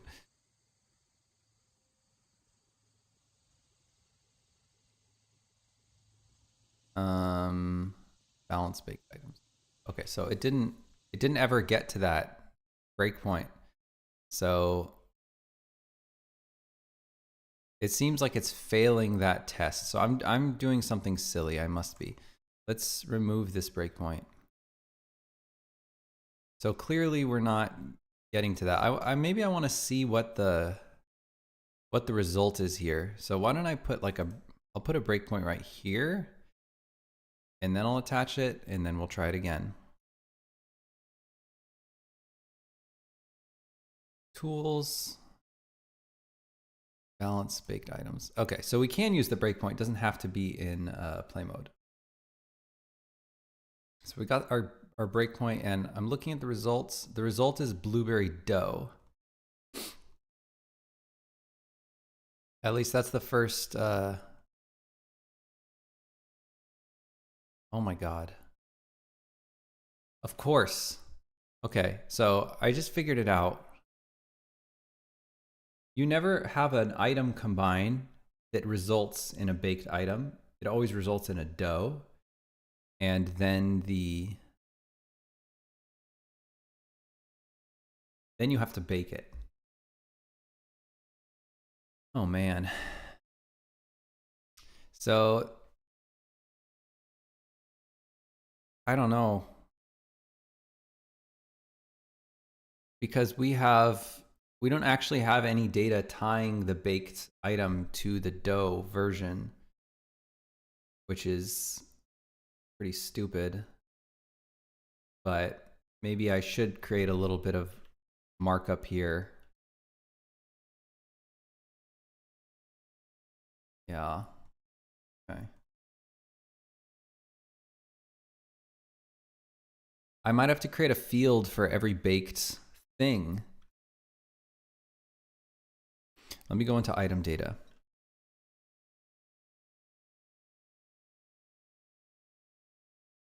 And let me check out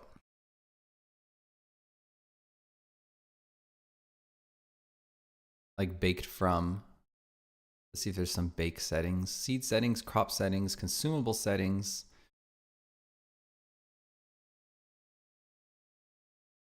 effect settings, charge settings, outfit, miscellaneous. Here's the item combos. I'll put it in here. Do a public item data, and then baked from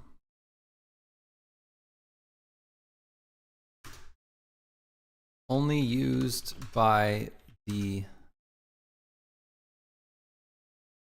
and then I'll just copy the menu items.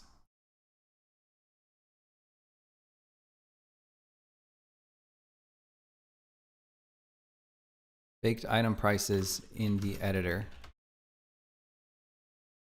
to determine item value. And then in here, the source has to be baked.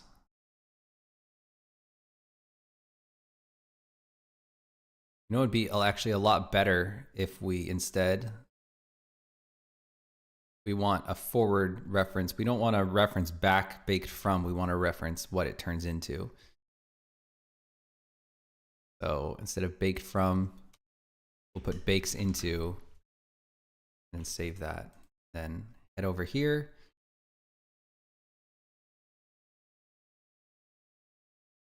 And we don't want to check if the source is baked. We actually just, I think, want to check if the bakes into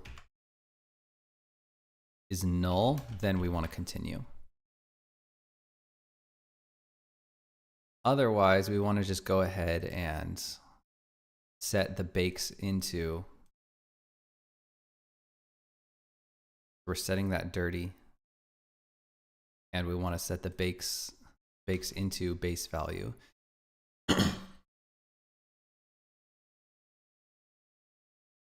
And the dough price, I suppose, should be just the price.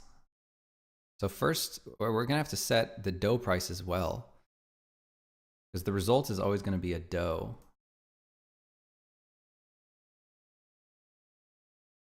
Maybe we should just cache that, like item data.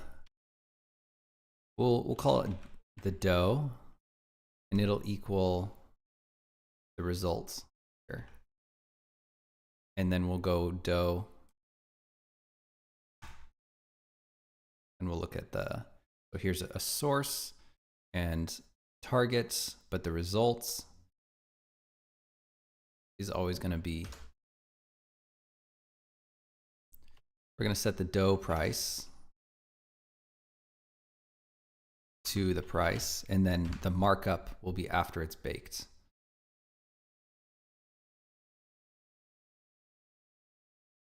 And then we need to set them both dirty. So both the dough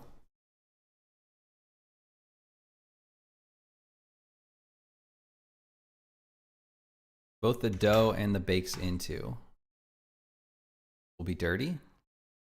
We modify them both. And actually, it would probably be better to just put this in line. Don't even modify price. And we'll just make this more clear. A small markup on once you've baked it. We'll just say 10% markup.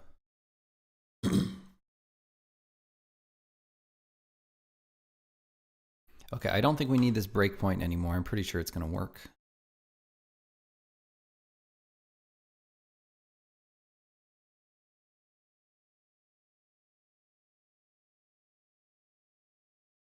And let's see how that works. Oh, now I'm really dark. Light.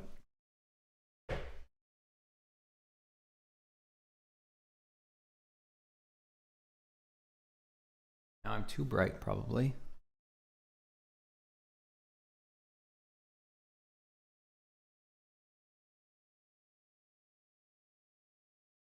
Instead of exposing my camera like a normal person, I find it easier just to open or close my blinds. Okay, so let's clear this out and let's run this. Tools, balance baked item prices. Okay, and we got a finished baked blueberry roll. That still says 75. So I'm skeptical because Remember that blueberry roll being 75.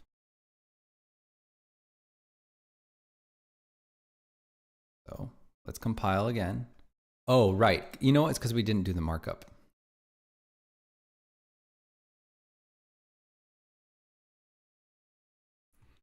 Okay, going back into Unity, I need to go to all of the doughs and make sure we do bakes into. So going down to the bottom here, bakes into a blueberry roll. And chamomile dough bakes into a chamomile cake. And chocolatey dough bakes into a babka. Corn dough bakes into a muffin. Right? Got that right? Yeah. Cranberry dough bakes into nothing, it seems. I don't see any cranberry anything. I don't know what that's all about. But cucumber dough bakes into, again, as far as I can tell, nothing. You know, I might have to check the item combos on some of these. The dandelion dough definitely bakes into a dandelion cookie. And a dough, I believe just normal dough bakes into either a boule or bread, but I don't exactly know which is used. Again, I'll have to check the item combinations. Here, we're on the dough, so we should be able to check the item combinations here. So, gingerbread, cocoa bean bakes into chocolatey dough. Oh no, that's a combination, right? Huh. Okay, yeah, this is actually not gonna help me. I just realized this is not where I need to look. So where I need to look is the asset file for baked combinations. It's craft baker. There should be a scriptable object that contains all of the baked goods. So looking at the craft baker, go ahead and see if there's a field in here. Conversion pair, that's what I need, conversion pair. And this is, I think, a bad way to do it. The way I set this up, we shouldn't have a conversion pair asset. We should have the items themselves dictate. The data for what it converts into should be in the item. Either where it bakes from or what it bakes into would be fine, but okay, so a dough bakes into bread. I don't even know what bakes into a boule. And a cucumber dough bakes into a cucumber sandwich, which is kind of weird. Strawberry dough bakes into a shortcake. That makes sense. Lavender, all these are self-explanatory.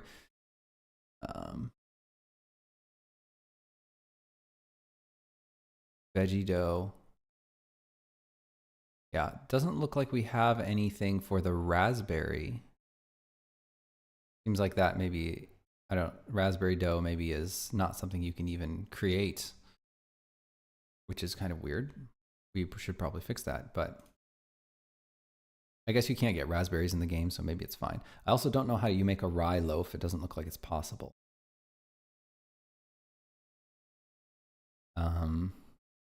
And unfortunately, nothing bakes into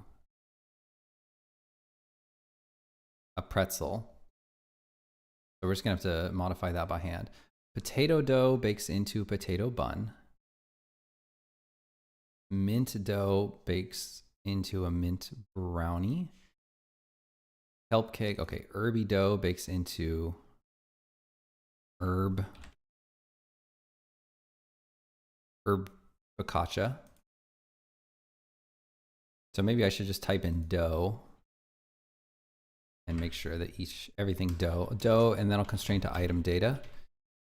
And then let's go, okay, blueberry dough, blueberry roll, chamomile dough, chamomile cake, babka, corn muffin, here we go. So a cranberry dough, seems like we don't have anything for that, but it bakes into nothing. Oh no, we do have cranberries in the game, so we need it to bake into something. Maybe shortcake or something, because there's nothing with cranberries in it. Is it any sweet? We'll say it bakes into a strawberry shortcake.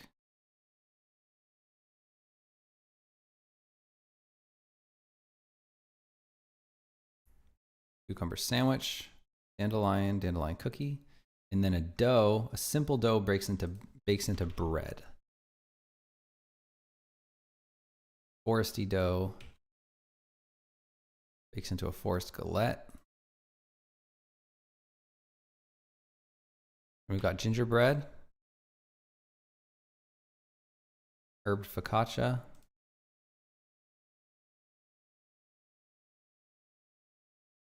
lavender loaf. Let me see, is all this stuff still working? Rogue Wolf Dev, seems like I missed your follow somehow, but thank you for the follow. If you're still around, appreciate it. The mint dough, mint brownie, potato bun, rhubarb. So let's go with rhubarb. Rhubarb tart. Strawberry dough bakes into a shortcake. Thistle with thistle. Thistle cupcake. Veggie dough bakes into a veggie hand pie. Okay. Now we should be able to generate. So the veggie hand pie is worth 25. So if I'm going to run our little thing here, we should see that number change, I imagine. Balance baked item prices. Okay, it changed. It changed from 25 to 20. We also got a null reference exception, so I'll check out that. There's no target on one of these. That's so weird. No target. How's that possible? It came right after the herby dough. We set the herby dough a bunch of times. The herby dough, oh God. Look how many times we set the herby dough. We set everything a bunch of times. I'm doing something wrong, that's for sure. I don't understand why it's so, I'm struggling so much with this. It's really quite pathetic. All right, great to know you're still around, Rogue Wolf. Sorry for missing your follow. So why are we doing it so many times? Like, why are we setting this so many times? Like, veggie dough gets set a bunch of times. That is super strange. We're not even...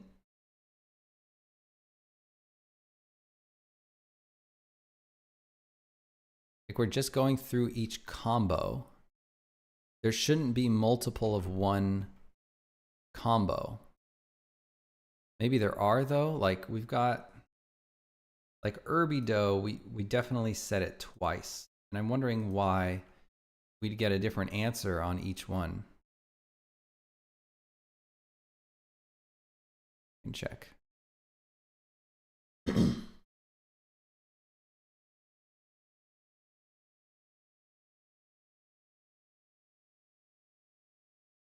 All right, rock on. Thanks for dropping by the stream. Yeah, maybe you feel like I use Unreal because our last game was a game called East Shade and it was very high fidelity. Maybe it feels like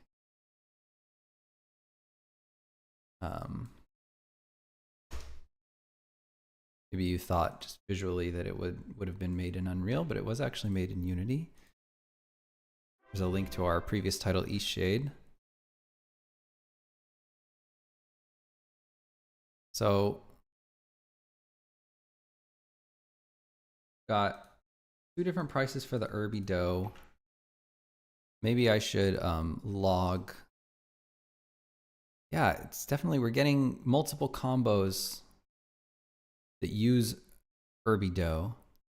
So I'm gonna go to the herby dough and see if we have any item combos. So we don't have any item combos on the herby dough.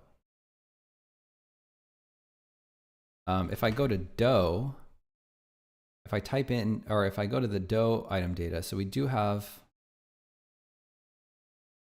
Okay, because this is why, because you can get herby dough in multiple ways, it seems. Yeah, you can make herby dough by combining any herb. So we have another layer of complication here. Oh my goodness. It really is getting complicated. I didn't realize we had so many ways to make certain doughs. Maybe what we should do is keep a list.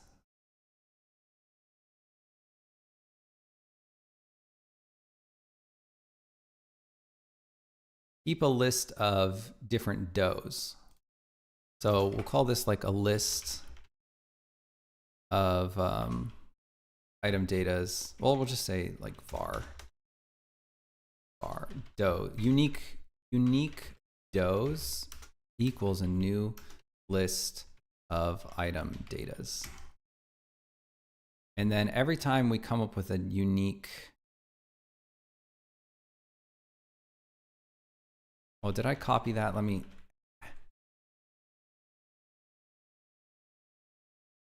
go back here. Yeah, I want to leave that. So let me retype this. Var unique doughs equals a new list of item datas. And whenever we find a new dough here, we're going to average its price. So like if unique doughs contains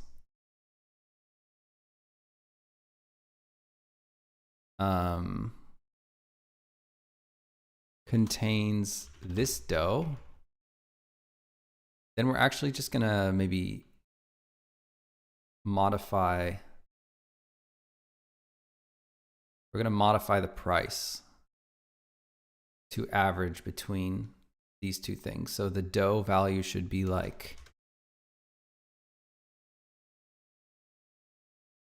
we need to get a reference to that old dough. Actually, we should have one because this is reference type, not value type. So anytime we modify dough, it should be just modifying. So the dough price should equal the dough dot base value, or maybe we just modify the price here. The price will be averaged with the dough price, which is just going to be doing dough dot price, dot base value plus the new price, and then multiply it times 0.5.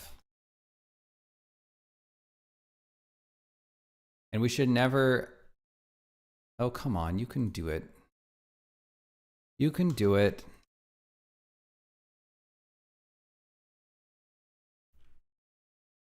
Okay, we're going to round it to an int. And we should never end up with more than one in the list. So, so now we've adjusted the price. And we should be good to go.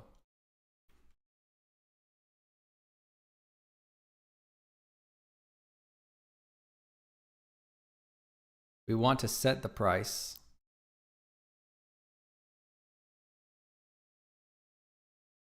Otherwise, if it doesn't contain, we want to make sure to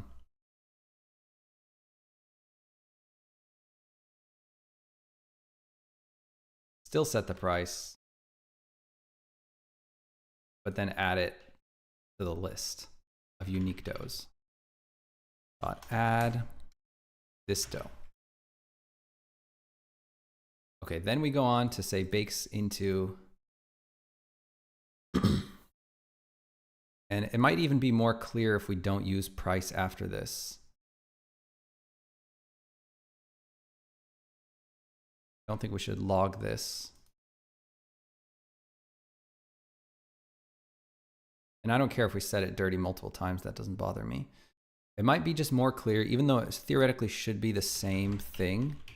I'm gonna write dough.baseValue just because I think it's more clear what's going on. And we'll just do 1.1 here. And that should be always averaging the dough price. I think so.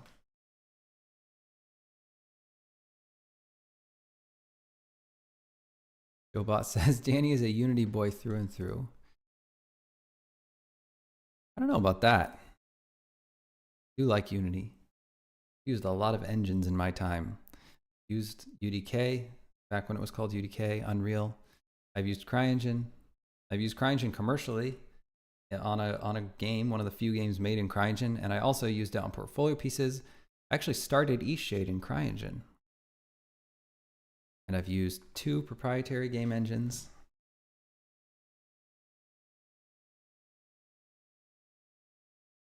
But for our next game, we're going to try Godot. We're going to see if that has the graphics muscle that we need, not so much visually, but just performance-wise is my only concern. I'm pretty confident that visually it can look really good. Maybe the spec model is a little bit glittery for my taste, but I don't know, maybe it'd be fine. But I do, you are correct, JoBot, that I do really like Unity. Been using it for a while. Yeah, it started off in CryEngine. First screenshots of anything that would become eShade, I guess we could say, were in CryEngine.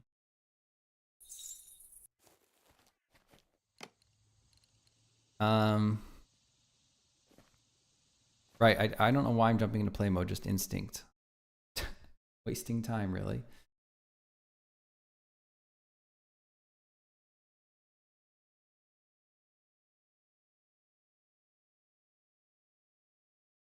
Okay, let's see if we should just get one dough now.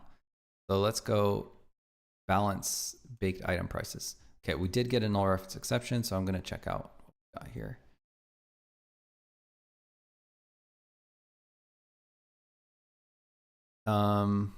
Combos.target.baseValue.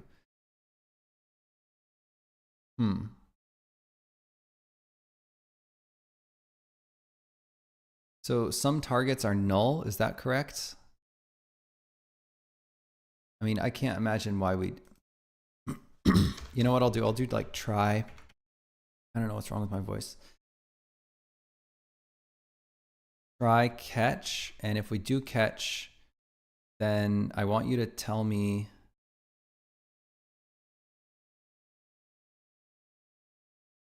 Actually, I think I just want you to break. So I'll do a breakpoint, and then I should be able to inspect the target and see why it's null. And I hope it tells me the value of this combos of I, like what item it's breaking on. I'll give that a save.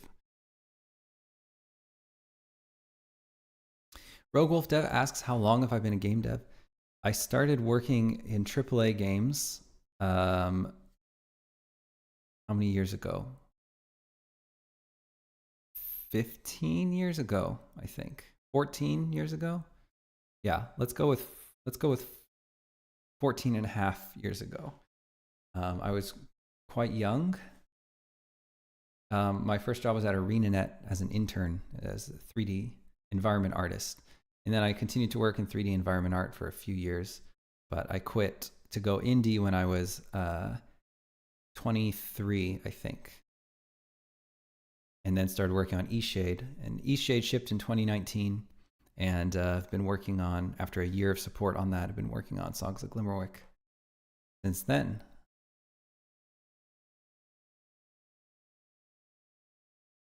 Cobalt Game says, so this is like a 2D, 3D world. Yeah, I call it like pop-up 2D.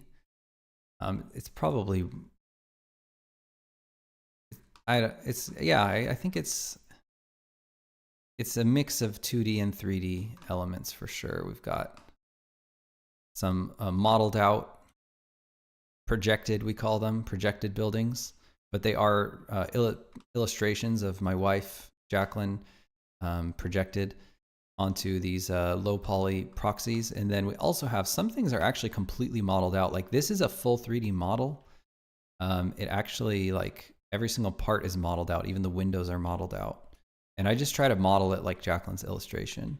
I even bevel the edges, like, and wobble them a little bit to make it look like a paint stroke. But that's really only like support buildings. All the important buildings are hand drawn by Jacqueline. I'm gonna try this generate or balance baked item prices. So we got the error, but we didn't get, oh, you know what? I don't think I attached it. I didn't attach the debugger. Okay, clear. And let's go attach to Unity. Oh, and ask some more questions. Sorry, Cobalt. Are the shadows casted from the 2D objects?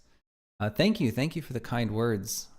Yeah, so the shadows are casted from a 2D cutout object. So like, you know, the trees are just a cutout shader, and they're casting a tree-shaped shadow. We use a lot of cutout shaders, and so it casts all these cutout shadows. But we like a nice blurry shadow so that it doesn't look too sharp and computer graphicsy. And yes, the trees are 2D illustrations. So every tree is a 2D image. Sometimes we have to model a little bit. If the tree is really, really big, we might add a little bit of modeling support, but mostly they're just flat 2D images. Sprites, yeah, you could call them.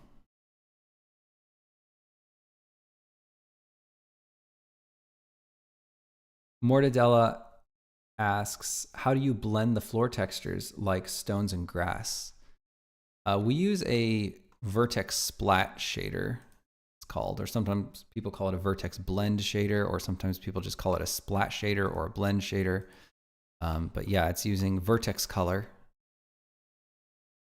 I cannot click on the terrain. I literally cannot click on the terrain. I cannot find a single chunk of terrain that doesn't have something on it. There we go. So yeah, we've got like ability to blend between the different materials, and other than that, it's just a normal texture job. So it's very much like how you would do terrain in a 3D game.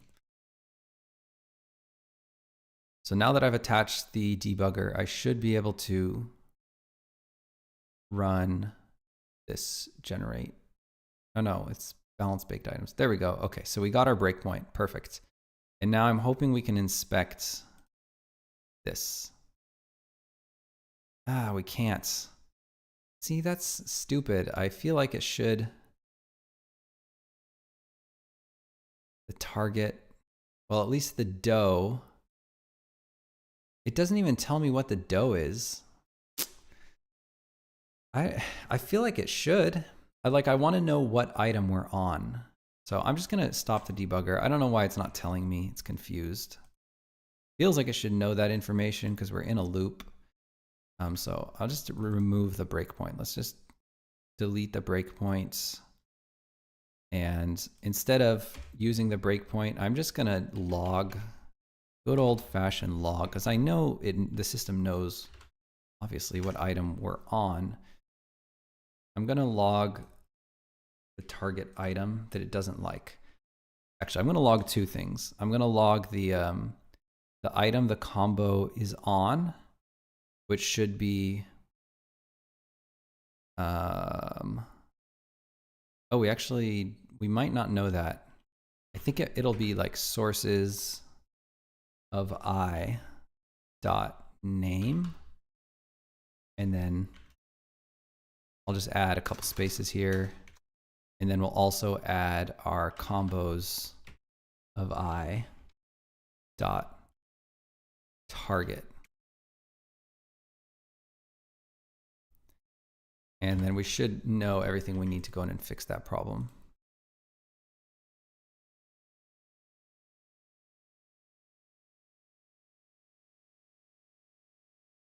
Cobalt game. Oh, games. Working on a 2D, 3D game currently, and I'm trying to get the lighting to look better. All right. Very cool.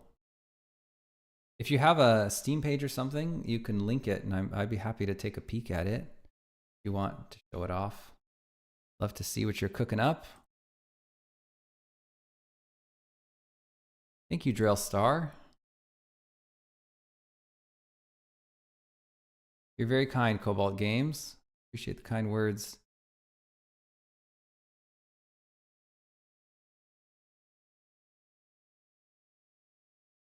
Is that Splat Shader third person? Looked familiar. Third party. Okay, gotcha. No, I just wrote it. I like writing splash shaders. Not that far. Okay. Awesome.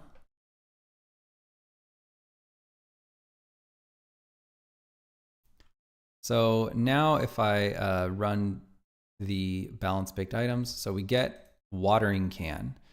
So I'm going to take a look at watering can, and it, for whatever reason, didn't give me a result. Probably because the result is null. So let's look at watering can. So I'm going to check out watering can and look at the item combos.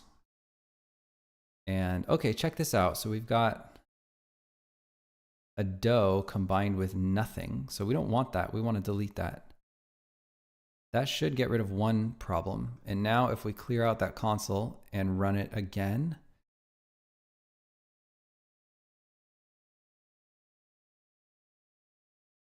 okay, cool. So we didn't get any errors. We should just be maybe balanced now. Man. I'm going into item datas. Let's go to baked. Find our baked. I'll just type in baked for our baked items. And now let's look for our blueberry roll. Our blueberry roll is now worth 44. Corn muffin is worth 25. Okay. So I think we're good. We have some interesting ones like rye loaf, pretzel. Pretzel should be worth maybe a little bit more. Let's make it worth a little bit more. Just the ones that you can't actually author as a player. I'll make this one worth a little bit more as well.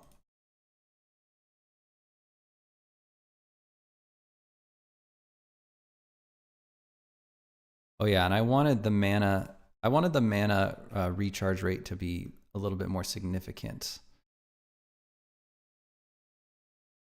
So just looking at the item data, we have that constant mana to price multiplier.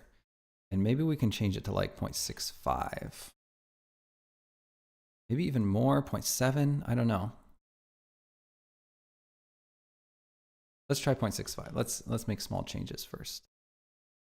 Okay, we finally balanced.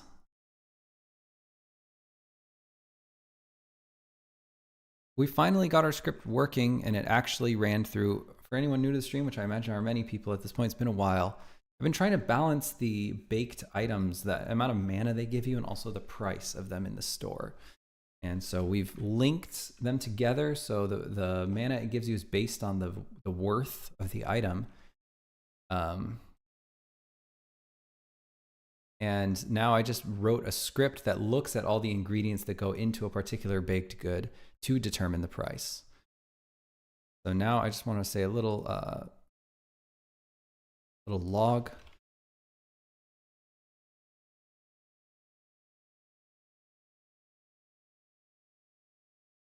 Balanced doughs and baked item values. Prices maybe.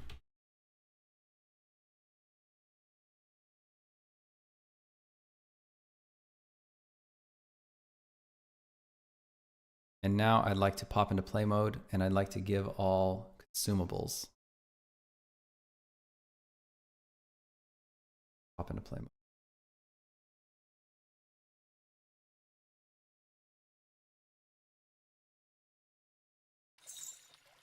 Okay. Give all consumables. So here are all of our baked things. And oh yeah, you know what I need to do? I need to use up a bunch of mana. So in order to use up a bunch of mana, I need to go to the farm. Easiest way to do it.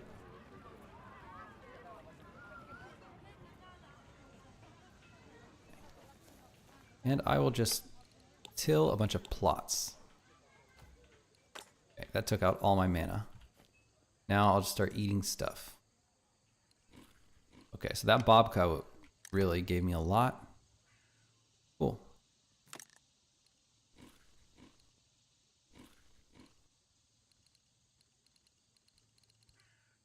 It might make sense if the values of things are rounded to the nearest 5, because it's just kind of weird that it's like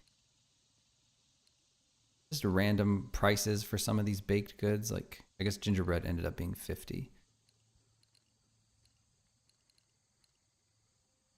Yeah, I'd like to, oh my God, this icon is so fun. I love that icon.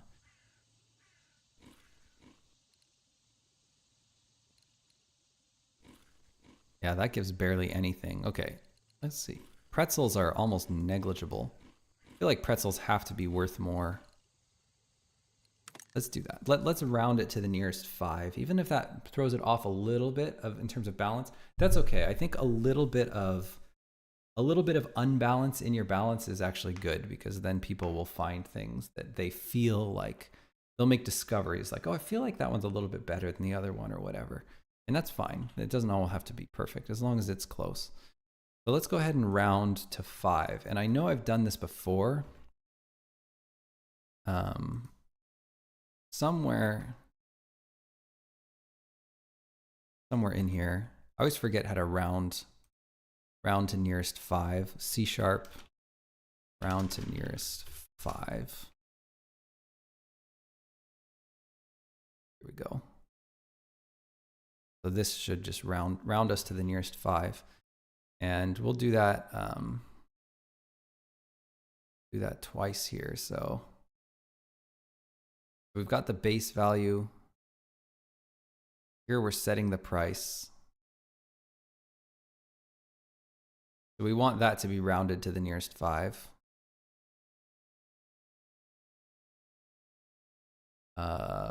Miscellaneous menu items. Oh, right. So we're just either way we want to round it. So I'll just put the rounded price in here. Value is going to be price, and we're going to need system.math. Oops, system.math. Why don't you like that? Oh, probably because it's a float. Yeah. So we just need to cast it into an int. Can I just do this? Because that would be way easier for me. Yeah, let's do that. And then we just do the same thing down here. That should just round our price, the nearest 5. Now the bakes into base value, we want to round that as well. So we're just going to put a big old line here.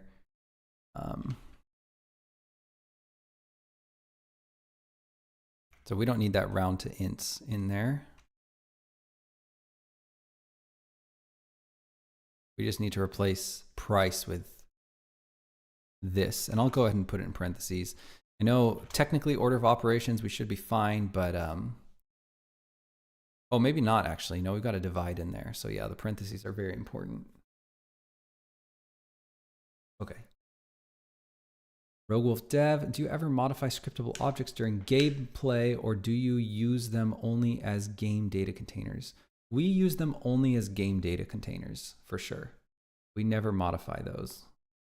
And if we ever have to, which we never want to, it's always as a design issue that we need the scriptable object at runtime that we need to modify it. We'll make a copy of it.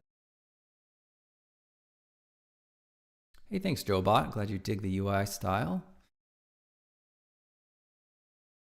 All right.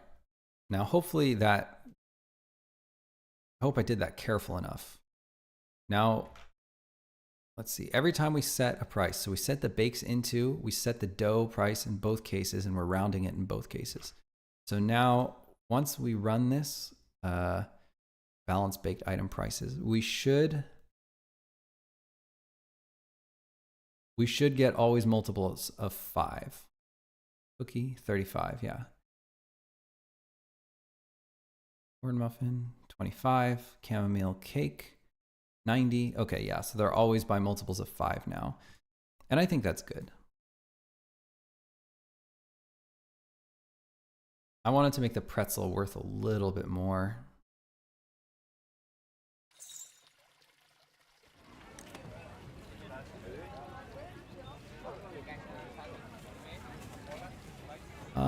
You know, and maybe, I don't know, maybe items of small value should give you more mana, just because it's tedious to make them.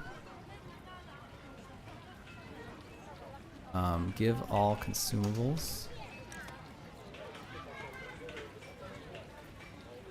Yeah, so we're getting some weird amounts of mana here. That's fine.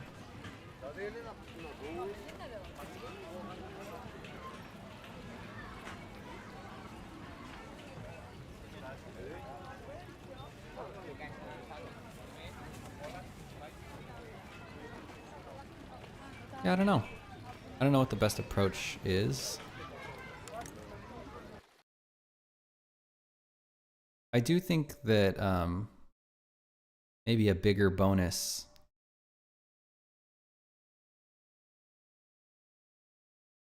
Maybe the price will go a little bit up. We could do like fixed price instead of percentage price. Maybe we're getting too complicated with it. I don't know. Let's just, at the very least, let's make the rye loaf. The rye loaf is 25. I don't know. Maybe it should just give you more mana.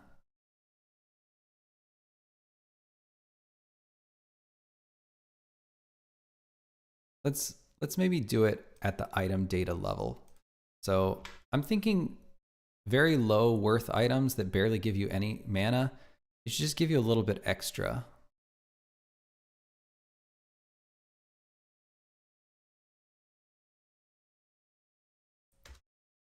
Okay. If the mana is under, let's say like 20, I think. Let me actually look at these items.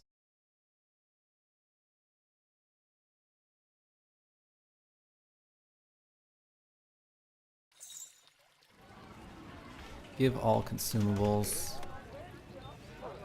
That one gives you 29. That one shouldn't give you, I wish there was an easy way to drain all my mana. There's not. Gotta actually do something with my mana to drain it. Oh, I dropped her in the canyon. Why is she so stubborn? Why is she just getting caught up? Why is she so stubborn? Get out. Ah, what is she doing? She's just getting suctioned into the water. She's like, what are you doing? Okay.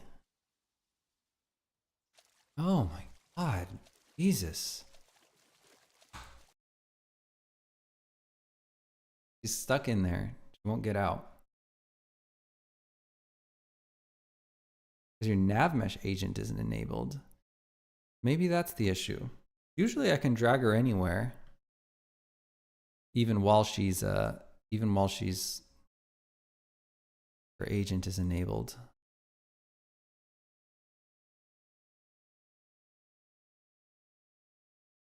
Maybe it just gets enabled for some, I can't think of why we'd, what about the water would do it? Anyhow, it's not important. Let's keep her here at the farm. Okay.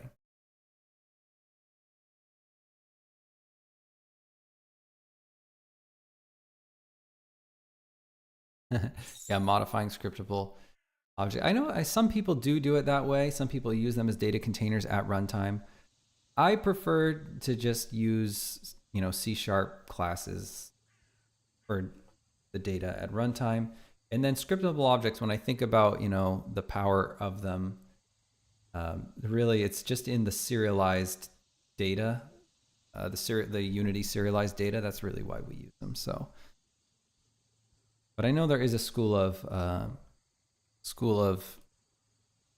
architecture where people use scriptable objects and change them at runtime.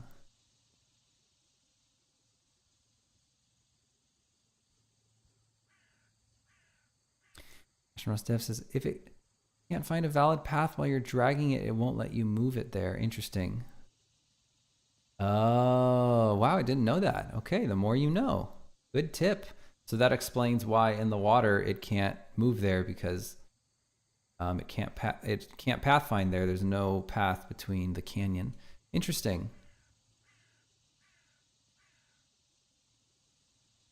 All right. Let me use up all my mana.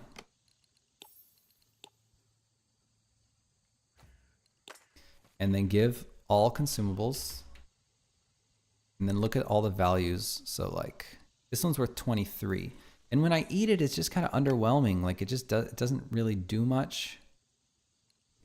And these buns, they're just worth nothing. Boule and bread.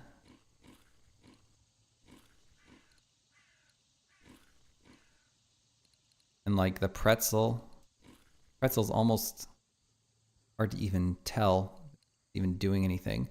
So I think if it's less than, let's say, 21, because I saw one worth 20, I think it should just add like a little bit, which means that the more inexpensive items are more like mana efficient. But I think that's okay because it takes more work to deal with them. You've got to buy more of them, consume more of them. And it's really not a game where balance, and nobody's going to be min-maxing this game. If they are, they're confused because there's nothing to min-max against. You don't, unless you're trying to do some kind of like day efficient run of the game or something, which is fine. That's a meta that they can play themselves if they like that sort of thing. So I think that if the mana is less than 21, we're going to give a little bonus. We're going to give mana plus equals 5, or maybe even like 7.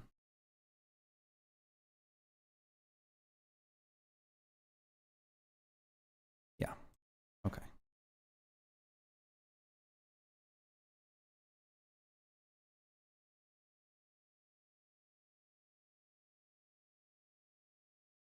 Okay.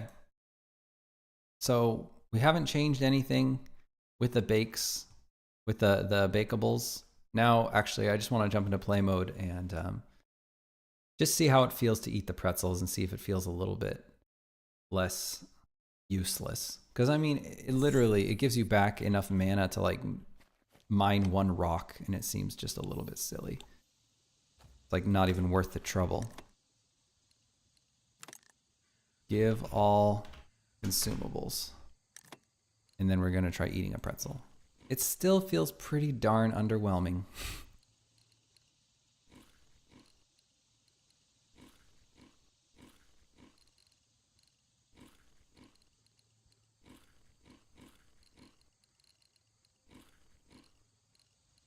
Yeah, I feel like the pretzel should give you way more. But it's only worth 15, so let's just make the pretzel worth more, and then it'll give you more, and then I think we'll be fine.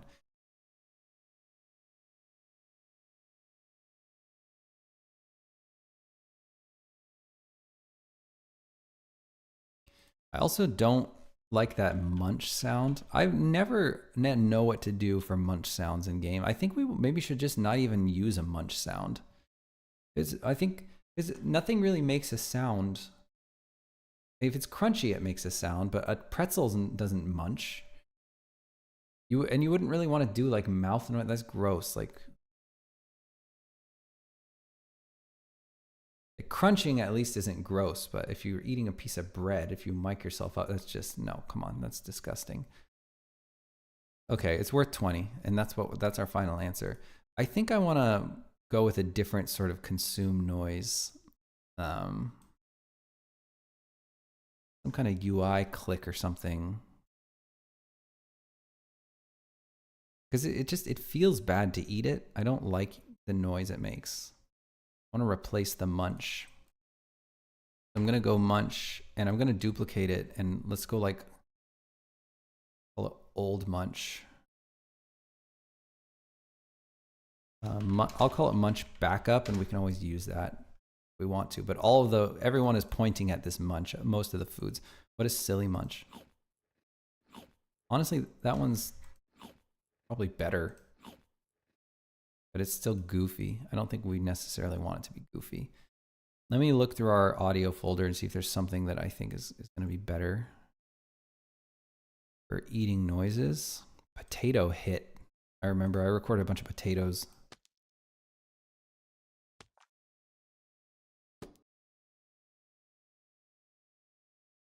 Not a bunch of potatoes, one potato.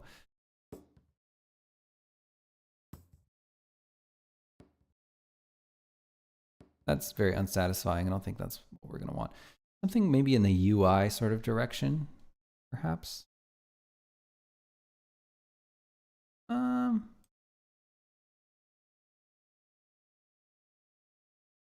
I not have like a UI? I thought I had magic spells. No, I thought I had UI sounds. What about like this?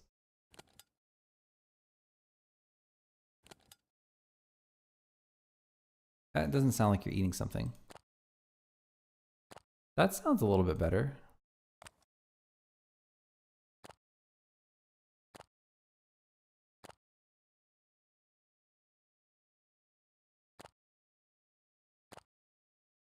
Could even go in like a musical direct, like a happy sound, like a success, like a dinging or something. But I don't know. I think that's weird. Yum yum yum. Man.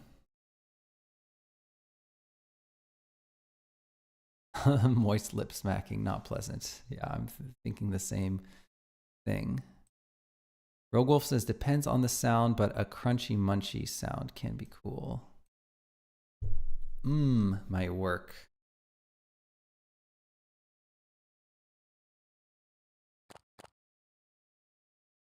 Let's see. What about a bloop?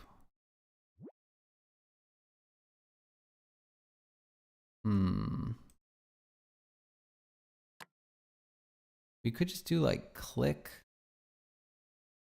So many different directions to go with it. Magic 1, what is that? Sound like a potion bottle.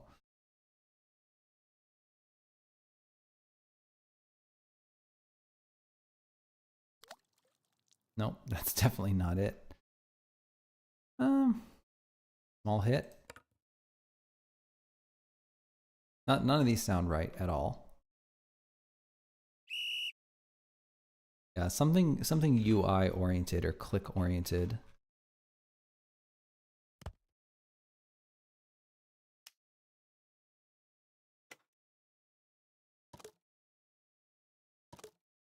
That's kind of nice.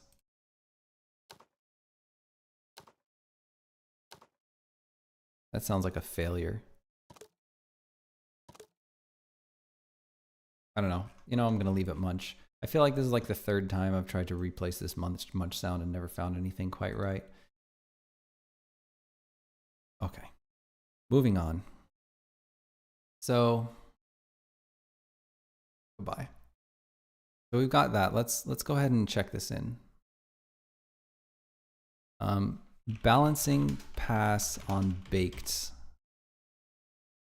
consumables. Submit.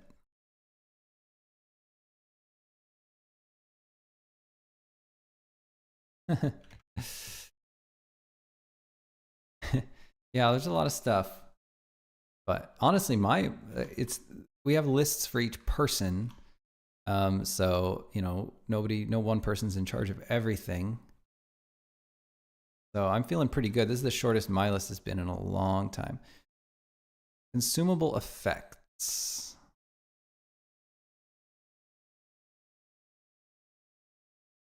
So I think that maybe we need to we have more work to do because we've done some bakables, but we haven't really done a pass on consumables, non-bakables, non-bakes. Let's see. Let's go to like baked item, and then we've got cooking. What's in cooking? Okay. Wow, 75. That is really good. Apple chips. Okay, the base value is 10. I think we're going to want those to be higher because then it'll just give you more energy. So we'll do 30 on the apple chips. I think that 75 is just completely insane value for the candy. Like 40 something. Okay, coffee is 35. That seems right. Cucumber sandwich. That one. Now that's a bakeable. That's technically a baked item. So I'm going to put that in baked. An egg is worth 60. All right. Then there's the Fall Fest candy, which is all worth 75. I think maybe it should be worth a little bit less. I think like 45 is better. It just changes your head. Maybe even 35. Maybe less, I don't know. Because it doesn't give you any mana as far as I know, does it? As an effect of head candy. Okay, no, it doesn't give you anything. So it's purely just if you want it. And it should cost the players basically nothing, I think. Because it's just fun. So let's go 15. 15 is really cheap. All right, and then flour, we've carefully adjusted many times. Ginger beer, 50, that seems reasonable. Honey, 40, okay. A nori wrap, I think is good. And then the beets, those all seem fine. Pickles, that seems really cheap. Let's put that closer to the other items, like 40. Okay, now we start to get into some other, so we've got crops.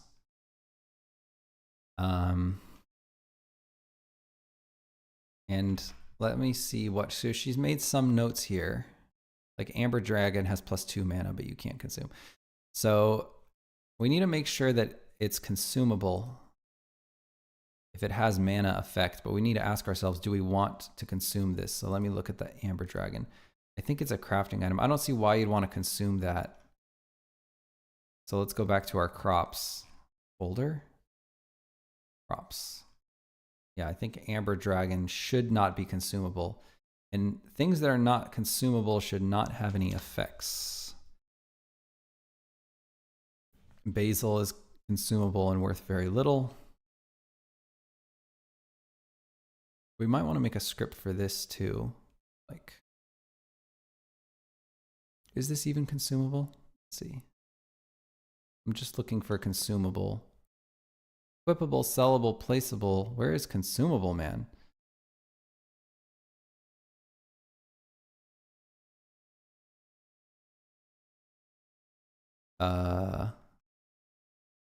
Here, consumable settings is consumable.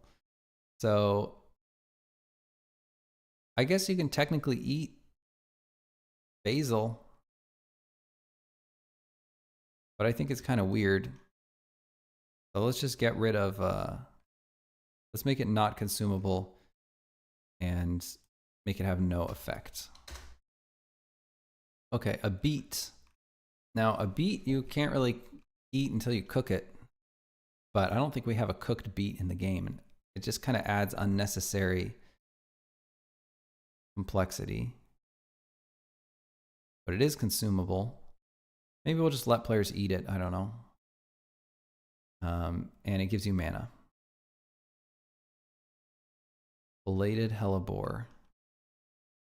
Just go to the consumable section. That's not consumable. Blueberries are consumable. They should definitely be consumable. And their base value is 55. That seems awfully high for a blueberry. But I think I've already ran through a balancing pass on these, if I'm not mistaken.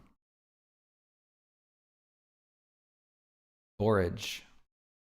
I don't even know what that is, but it's not consumable, so I don't have to worry about it. Carrot, consumable, and it has mana. Okay, chamomile. I don't really think that should be consumable, so let's just go ahead and remove consumable from that. And make sure that it has no consumable effects. Cocoa bean should not be consumable, but it has an effect. Shouldn't. And it should not be consumable. You can't just eat a cocoa bean. Cucumber is consumable and it gives you mana. Good. Dark plum sapling. Obviously that shouldn't be consumable. A plum, I'd imagine, should be consumable. It's sellable and it's consumable and it gives you mana. Is there tea in this game too? Yes, a little bit. A little bit. I don't know how much tea stuff we're going to do, but currently it's kind of like quest related right now. I don't think that you can actually brew tea in the game. Double-decker shroom. I don't think we want necessarily the double-decker shroom to be consumable. Or should it? I don't know.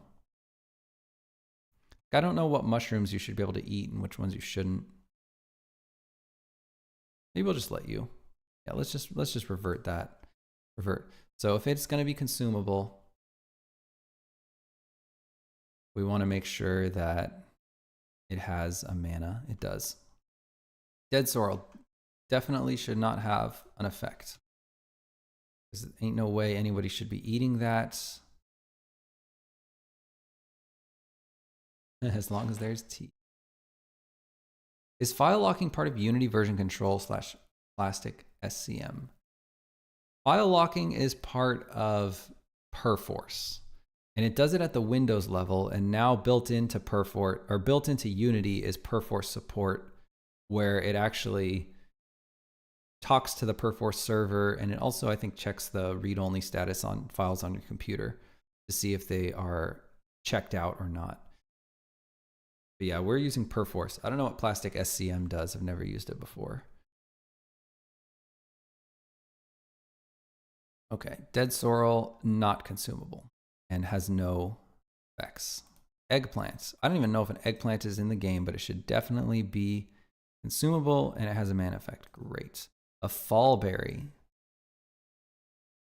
Okay, let's make that one consumable. Consumable, and it has a plant. It has a mana effect, yeah? Yes, it does. Frost leaf. I don't know what that is. I feel like it shouldn't be consumable. I also don't know what it's for. Yeah. Anything that is not consumable should not have any mana effects. Crop setting, consumable setting is not consumable, should not have a mana effect. Ginger.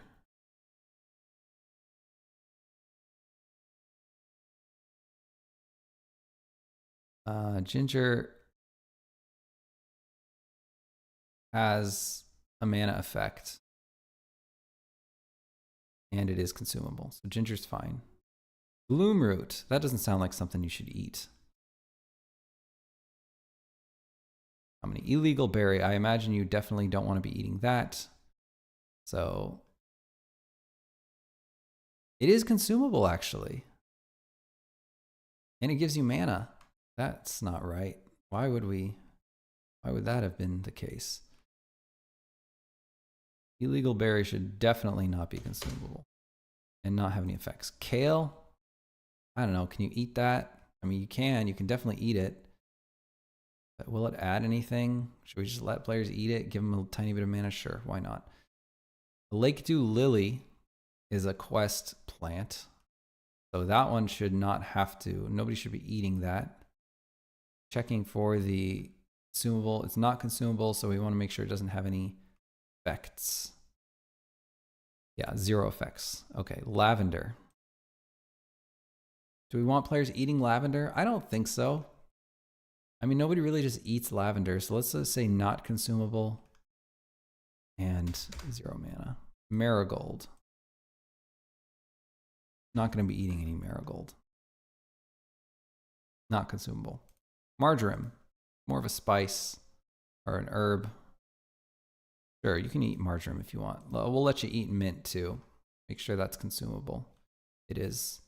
Moon poppy. I imagine we don't want people eating that. Nocturne squash sounds edible. Okay, but it's not. So I'm gonna, somebody, I think in order for it not, they're consumable by default. So somebody would have to have turned it off. So I'm gonna go with that. Okay, an orange sapling.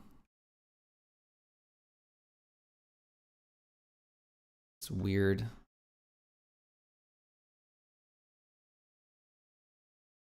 Let me look at the effects. I thought I saw an effect. Yeah, see, orange sapling gives you mana. That's weird. Pecan tree sapling probably also gives you mana. I mean, not that you could even eat it. It's not consumable, but it's just weird when you mouse over it, it says it gives you mana. So we just want it to not. Effect settings 0. Yeah, pecan. Pecan should definitely be highly consumable. And it looks like I've already balanced. Okay, pumpkin, same deal. Probably should be consumable, although it's not. Maybe we don't want players eating their pumpkin for some reason.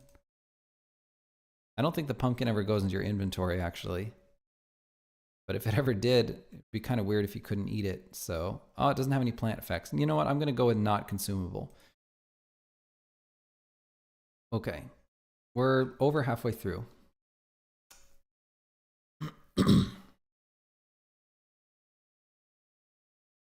Rogue Wolf says, started using it 2 weeks ago. Don't think it locks anything. If 2 people worked on the same file, does a 3-way merge and or asks you to decide what should be kept. That is the behavior of most version controls. As far as I know, Perforce is the only one that's designed from the ground up to do file locking. Marigold is edible in real life and is used in cooking and medicine. Yeah. That makes sense. Yeah, it's hard. Like, we could let players eat everything, but if it doesn't really add much, then like I was kind of wiffle waffling on the basil. I mean, obviously you can eat basil, but it just seems kind of weird to just be growing it to eat it. And we have so many other edible items. I don't know. Hard to make the call. Been surprised at how well it works for working with a branch per task workflow. Okay. Well, that's great. Quicksilver cabbage. Well, cabbage is certainly consumable, but I don't know about Quicksilver cabbage, given that it's made up. I've never tried it, but it seems like it should be consumable, so I'll just go ahead and make that consumable. Now, rhubarb, highly consumable, and it has an effect. Roasted pecan, I don't even think that's in the game anymore. Leave that. Ruby bells should be consumable, I'm pretty sure. Let's see what the... Oh, dead sorrel. So I don't think ruby bells are in the game anymore, just because it doesn't have an icon. Oh my god, there's so many of them. Tulip, like, is that consumable? Shouldn't be. No, it's not. And does it say it gives you... Doesn't have any effects either. Maybe we should just make a script that tells us if consumables added. I mean, there's 2 ways to do it. We could either hide any item that has effects that is not consumable and is not a plant effector. Then we could just like hide the UI. We could just treat it as if it's not just hide the effects from the player, and then it'll be as if, you know, people will be none the wiser to it. But I don't know. Maybe we should just get the data right on the back end.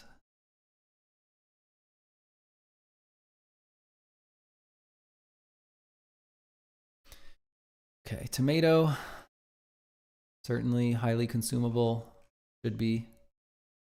It's not consumable. How does that even happen? Not setting these. A spundle bean, I don't know if we want to be able to eat that or not. Okay, but it's consumable. Twilight blossom, I don't think we want that consumable, and we don't want it to have any effects. Yam, I'm pretty sure is not in the game.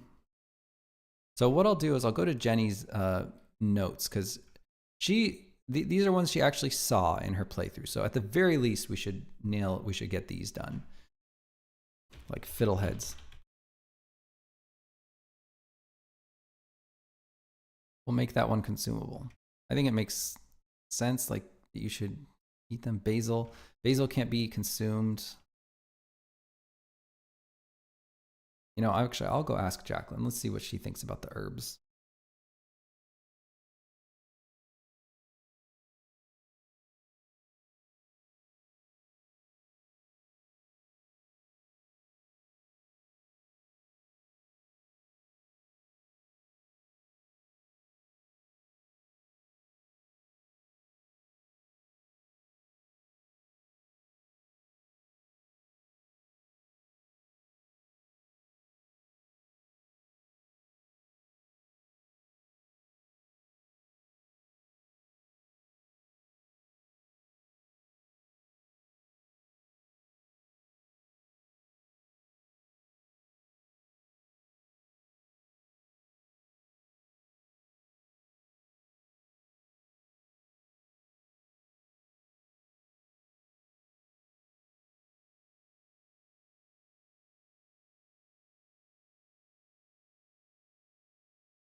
Okay, really hard problem. Very conflicted we are on this. We decided we just take it case by case. So that's pretty much what I'm doing now. The only thing is we did decide that some of the herbs, they're worth a lot, which makes sense in the context of the game in terms of their seed value and things like that. But it's really weird that you get so much mana for eating them. So we want to make like an herb penalty on the back end here. Players won't see this, but herbs will just be worth less. They're not good eaten, basically, which kind of makes sense.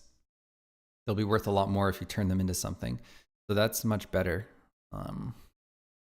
So I'm gonna just go into item data. Hey, Blazer Gamer. Welcome, welcome. Go into mana to price multiplier. Oops. Okay. And item data. Check this out.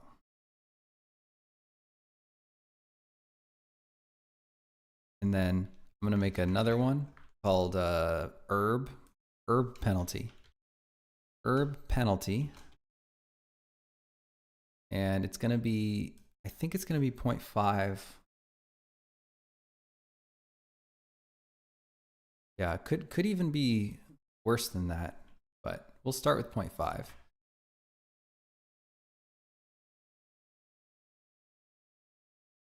And then we also need like an is herb checkbox. So right next to is consumable, we're going to do like an is herb.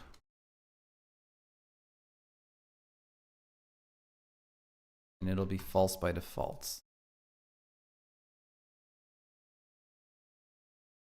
Okay.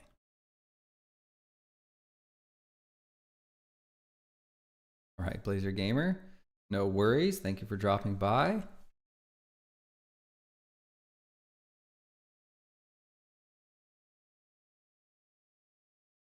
So now we just need to go through and do some more markup. I really wish that you didn't have to, I wish you could multi-edit. It's really weird. Borage is an herb.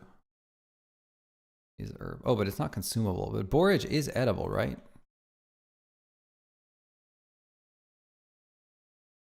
Oh, no, it's like a flower. Can you eat? Can you eat borage? Yes, you can eat borage. Plant with edible leaves. All right, well, we can let them eat it. Yeah, so what we came up with is it's just really weird. Like, chamomile is worth more than bread. And it has to be that way for the balance of the game and how long it takes to grow and everything. But it doesn't make sense that it should give you a lot of mana. So we were just like, but if it's such a bad item for mana, why would we even let players eat it? And the answer we came up with is it gives you options. If you, like, let's say you have a ton of money, you don't want to sell your chamomile. You don't need money. Okay, but you need mana right now. Okay, you can eat it if you want. It's not going to be great, but it'll work. So it'll just give people options. And it doesn't have to be perfectly balanced. So, yeah, chamomile we said was super weird. We don't want to eat that one. Dark plum, red sorrel. I don't know why. Yeah, that one's not consumable. Mint is an herb. Marjoram is an herb. Marigold, we'll give it the herb. Although marigold, we decided we didn't want to let people eat. Lavender.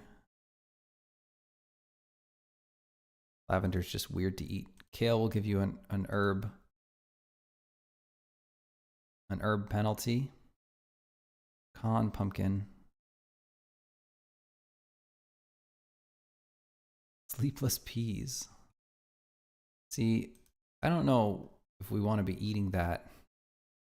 Snake vine, is that consumable? Make sure it doesn't have any effects. Oh, it is consumable. Okay, well, it is an herb. We'll leave it consumable. Snap tater. For some reason, a snap tater is not consumable. How is that even possible? And we even have...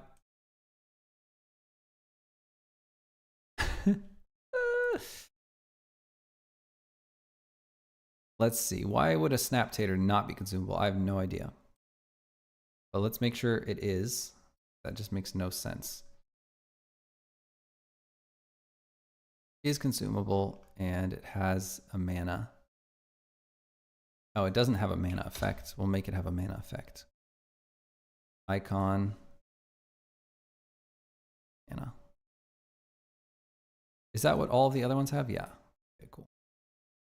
And base value, I don't care. We can even get rid of base value. Spring tuber is consumable. Sprinkler plant, not consumable. Spundle bean is consumable. And a sapling.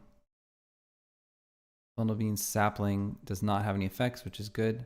Stinging nettle. I believe you can eat that just fine if you cook it. We'll make it consumable and it's an herb. Strawberry, consumable. Sunflower, not consumable. That's fine. And we just want to make it not have a mana effect. A viper wart.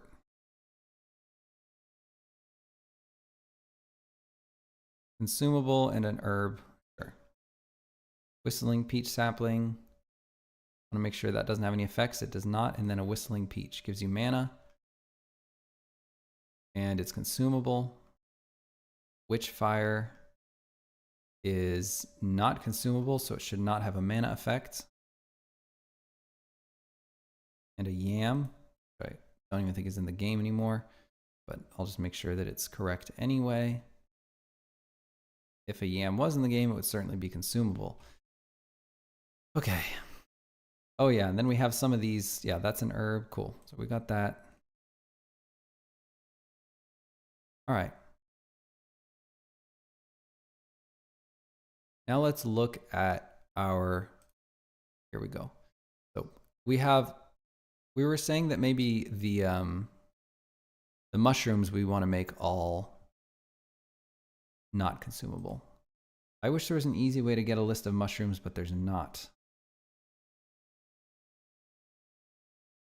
Mines, no. Purchased, wildcrafted. Oh my God, this one's huge too. Can't eat it. You know, it'd be cool if, I think I do need a little script here.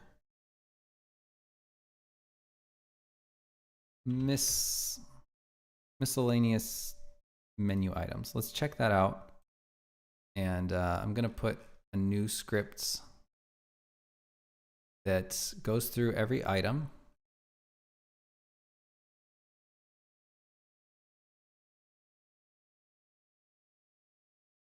And it'll just be like, check effects inconsistency. You know, I think I'm going about this the wrong way. Delete all that. Save. In the item data, I'm going to go to when it wants effect type mana, or when it looks at the effect type. Let's go in the drawer in the display on the inventory side. If the item has an effect, but it doesn't, there's no way to actually use that effect, we need to make sure that it's not even showing to the player. I think that'll be the better way to do it. Real Superku, thank you very much for the follow. Also, Blazer Game, I know you said you were heading out, but if you happen to be still around, I missed your follow. I appreciate that though. I don't remember thanking Caden Burleson if you're still around, and also Drail Star. Thank you, thank you. Okay, thank you for dropping by, JoeBot, and I hope you have a good one.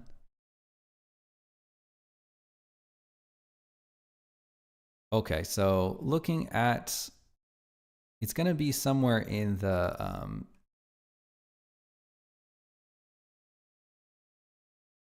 Somewhere the UI is going to be pulling this. Thanks, Pippin. Appreciate it.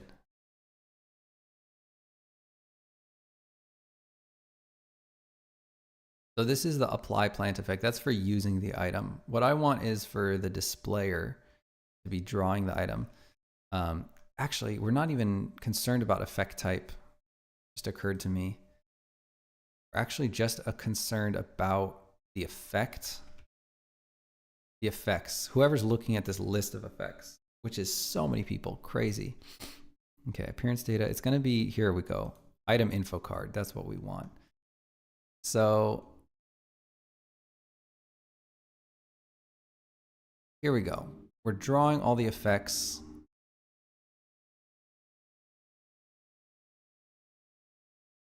And we're just going to skip over.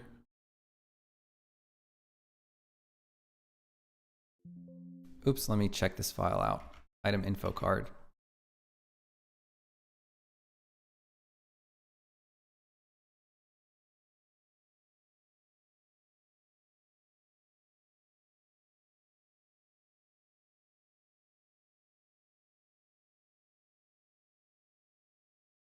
Okay, effect type. So here we go.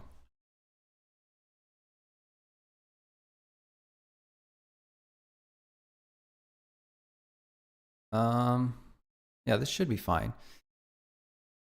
If the effect type is mana and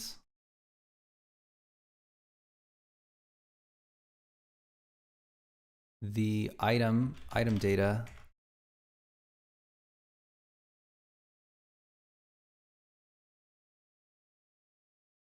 basically, if you can't eat it, then just continue. Oh, we need to set active false. Okay, so we can't do continue. We need to get to this else case. Maybe not. Maybe we can just nest it in here. Why not? Yeah, let's just do effects. We want to turn that UI element to false because we're not using it. I think that should be fine, but we'll test it.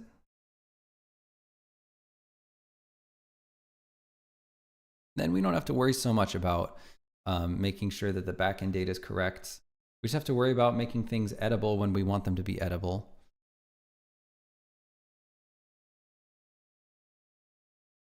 We would like an example though of a broken item. So like looking at Trello here, Porcino.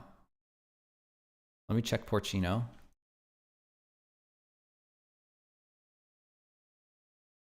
So Porcino is not consumable, but it gives you mana.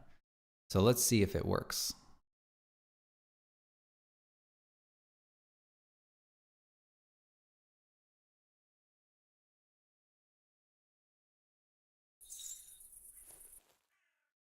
Give item Porcino. Okay, cool. Well, that's what we want. The Porcino is nothing. It doesn't even tell you a description, which is interesting. Is that because Porcino doesn't have a description? Yes, that's correct. Okay, now let's give everything.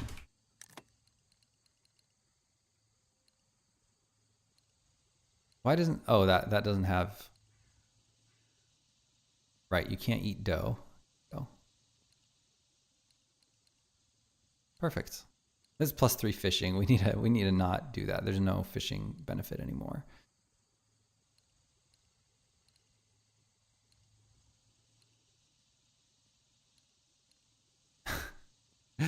Okay. Let's also skip over fishing. There's no fishing buff in the game anymore, fortunately. Maybe it'd be kind of cool. I don't know.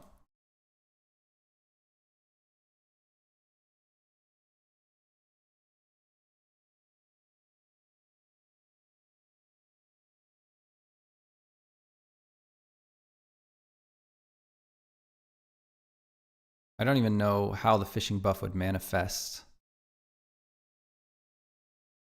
How could a phishing buff manifest? I mean, it could maybe allow you to catch rarer fish.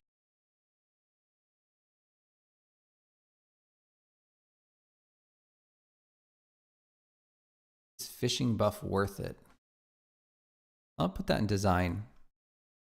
Let's put that in design. So going over to here, I'll say, should we have phishing buff? Should we cut it? And if so, how does it manifest? Increased chance of catching rare fish.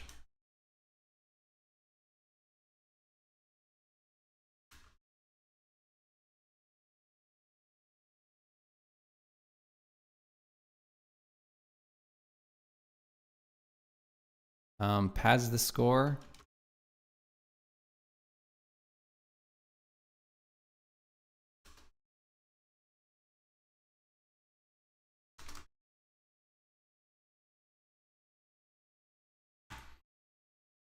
Okay, well, that's on there now. So now we've solved a lot of the inconsistency issues. Cool. We shouldn't have to worry about that. Things giving you mana but not being consumable. I do want to check. Oh, we still haven't implemented the herb effect in item data. So that's the last thing we'll do, and then I think we'll call it herb penalty. Here we go.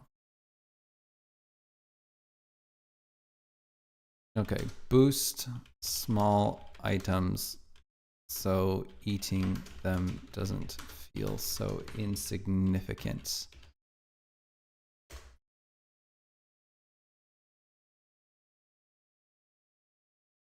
Then if item dot is herb, then mana equals mana times herb penalty. Oh, it's a float anyway, so we can just actually go times herb penalty.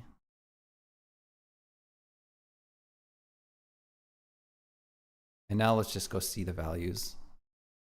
Like basil should be worth very little, provided we actually made basil an herb.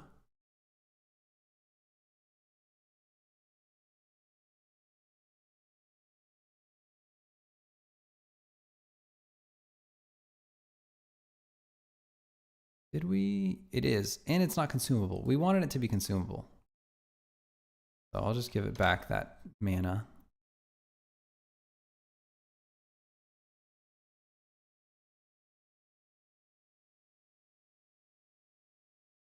And then let's give it a check. So I'll say give all consumables.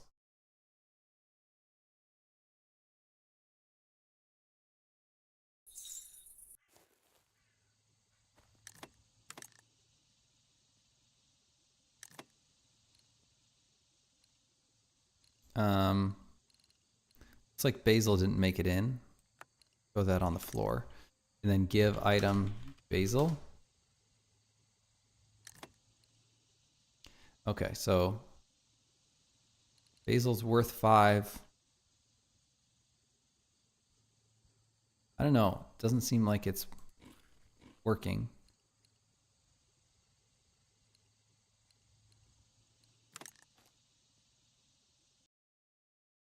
Oh, because maybe because we get the small item boost. I bet that's it. I bet that's it.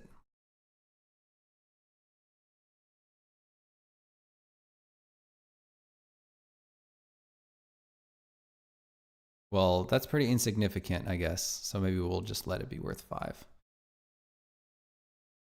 Okay, I think that works. Maybe I'll just make a comment here. Bit of balancing / item data item data work, hid mana effects from items which are not consumable.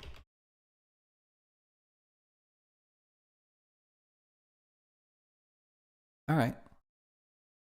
Okay, I think I'm going to call it there. Let's see, because I'm just too hungry to go on. Too hungry. It's been a long, wow, geez, 3 hours and 35 minutes. Crazy. Okay, I want to thank everyone so much for hanging out with me. Let's see if I missed any follows. Okay, seems to be good. And, you know, if you're new to the stream, please don't hesitate to head over to our Steam page, Songs of Glimmerwick, and, you know, see if it's something that's your cup of tea, and maybe throw it a wish list if it is. Okay. But other than that, that's all for now. Hope to see some of you guys next time. Peace out.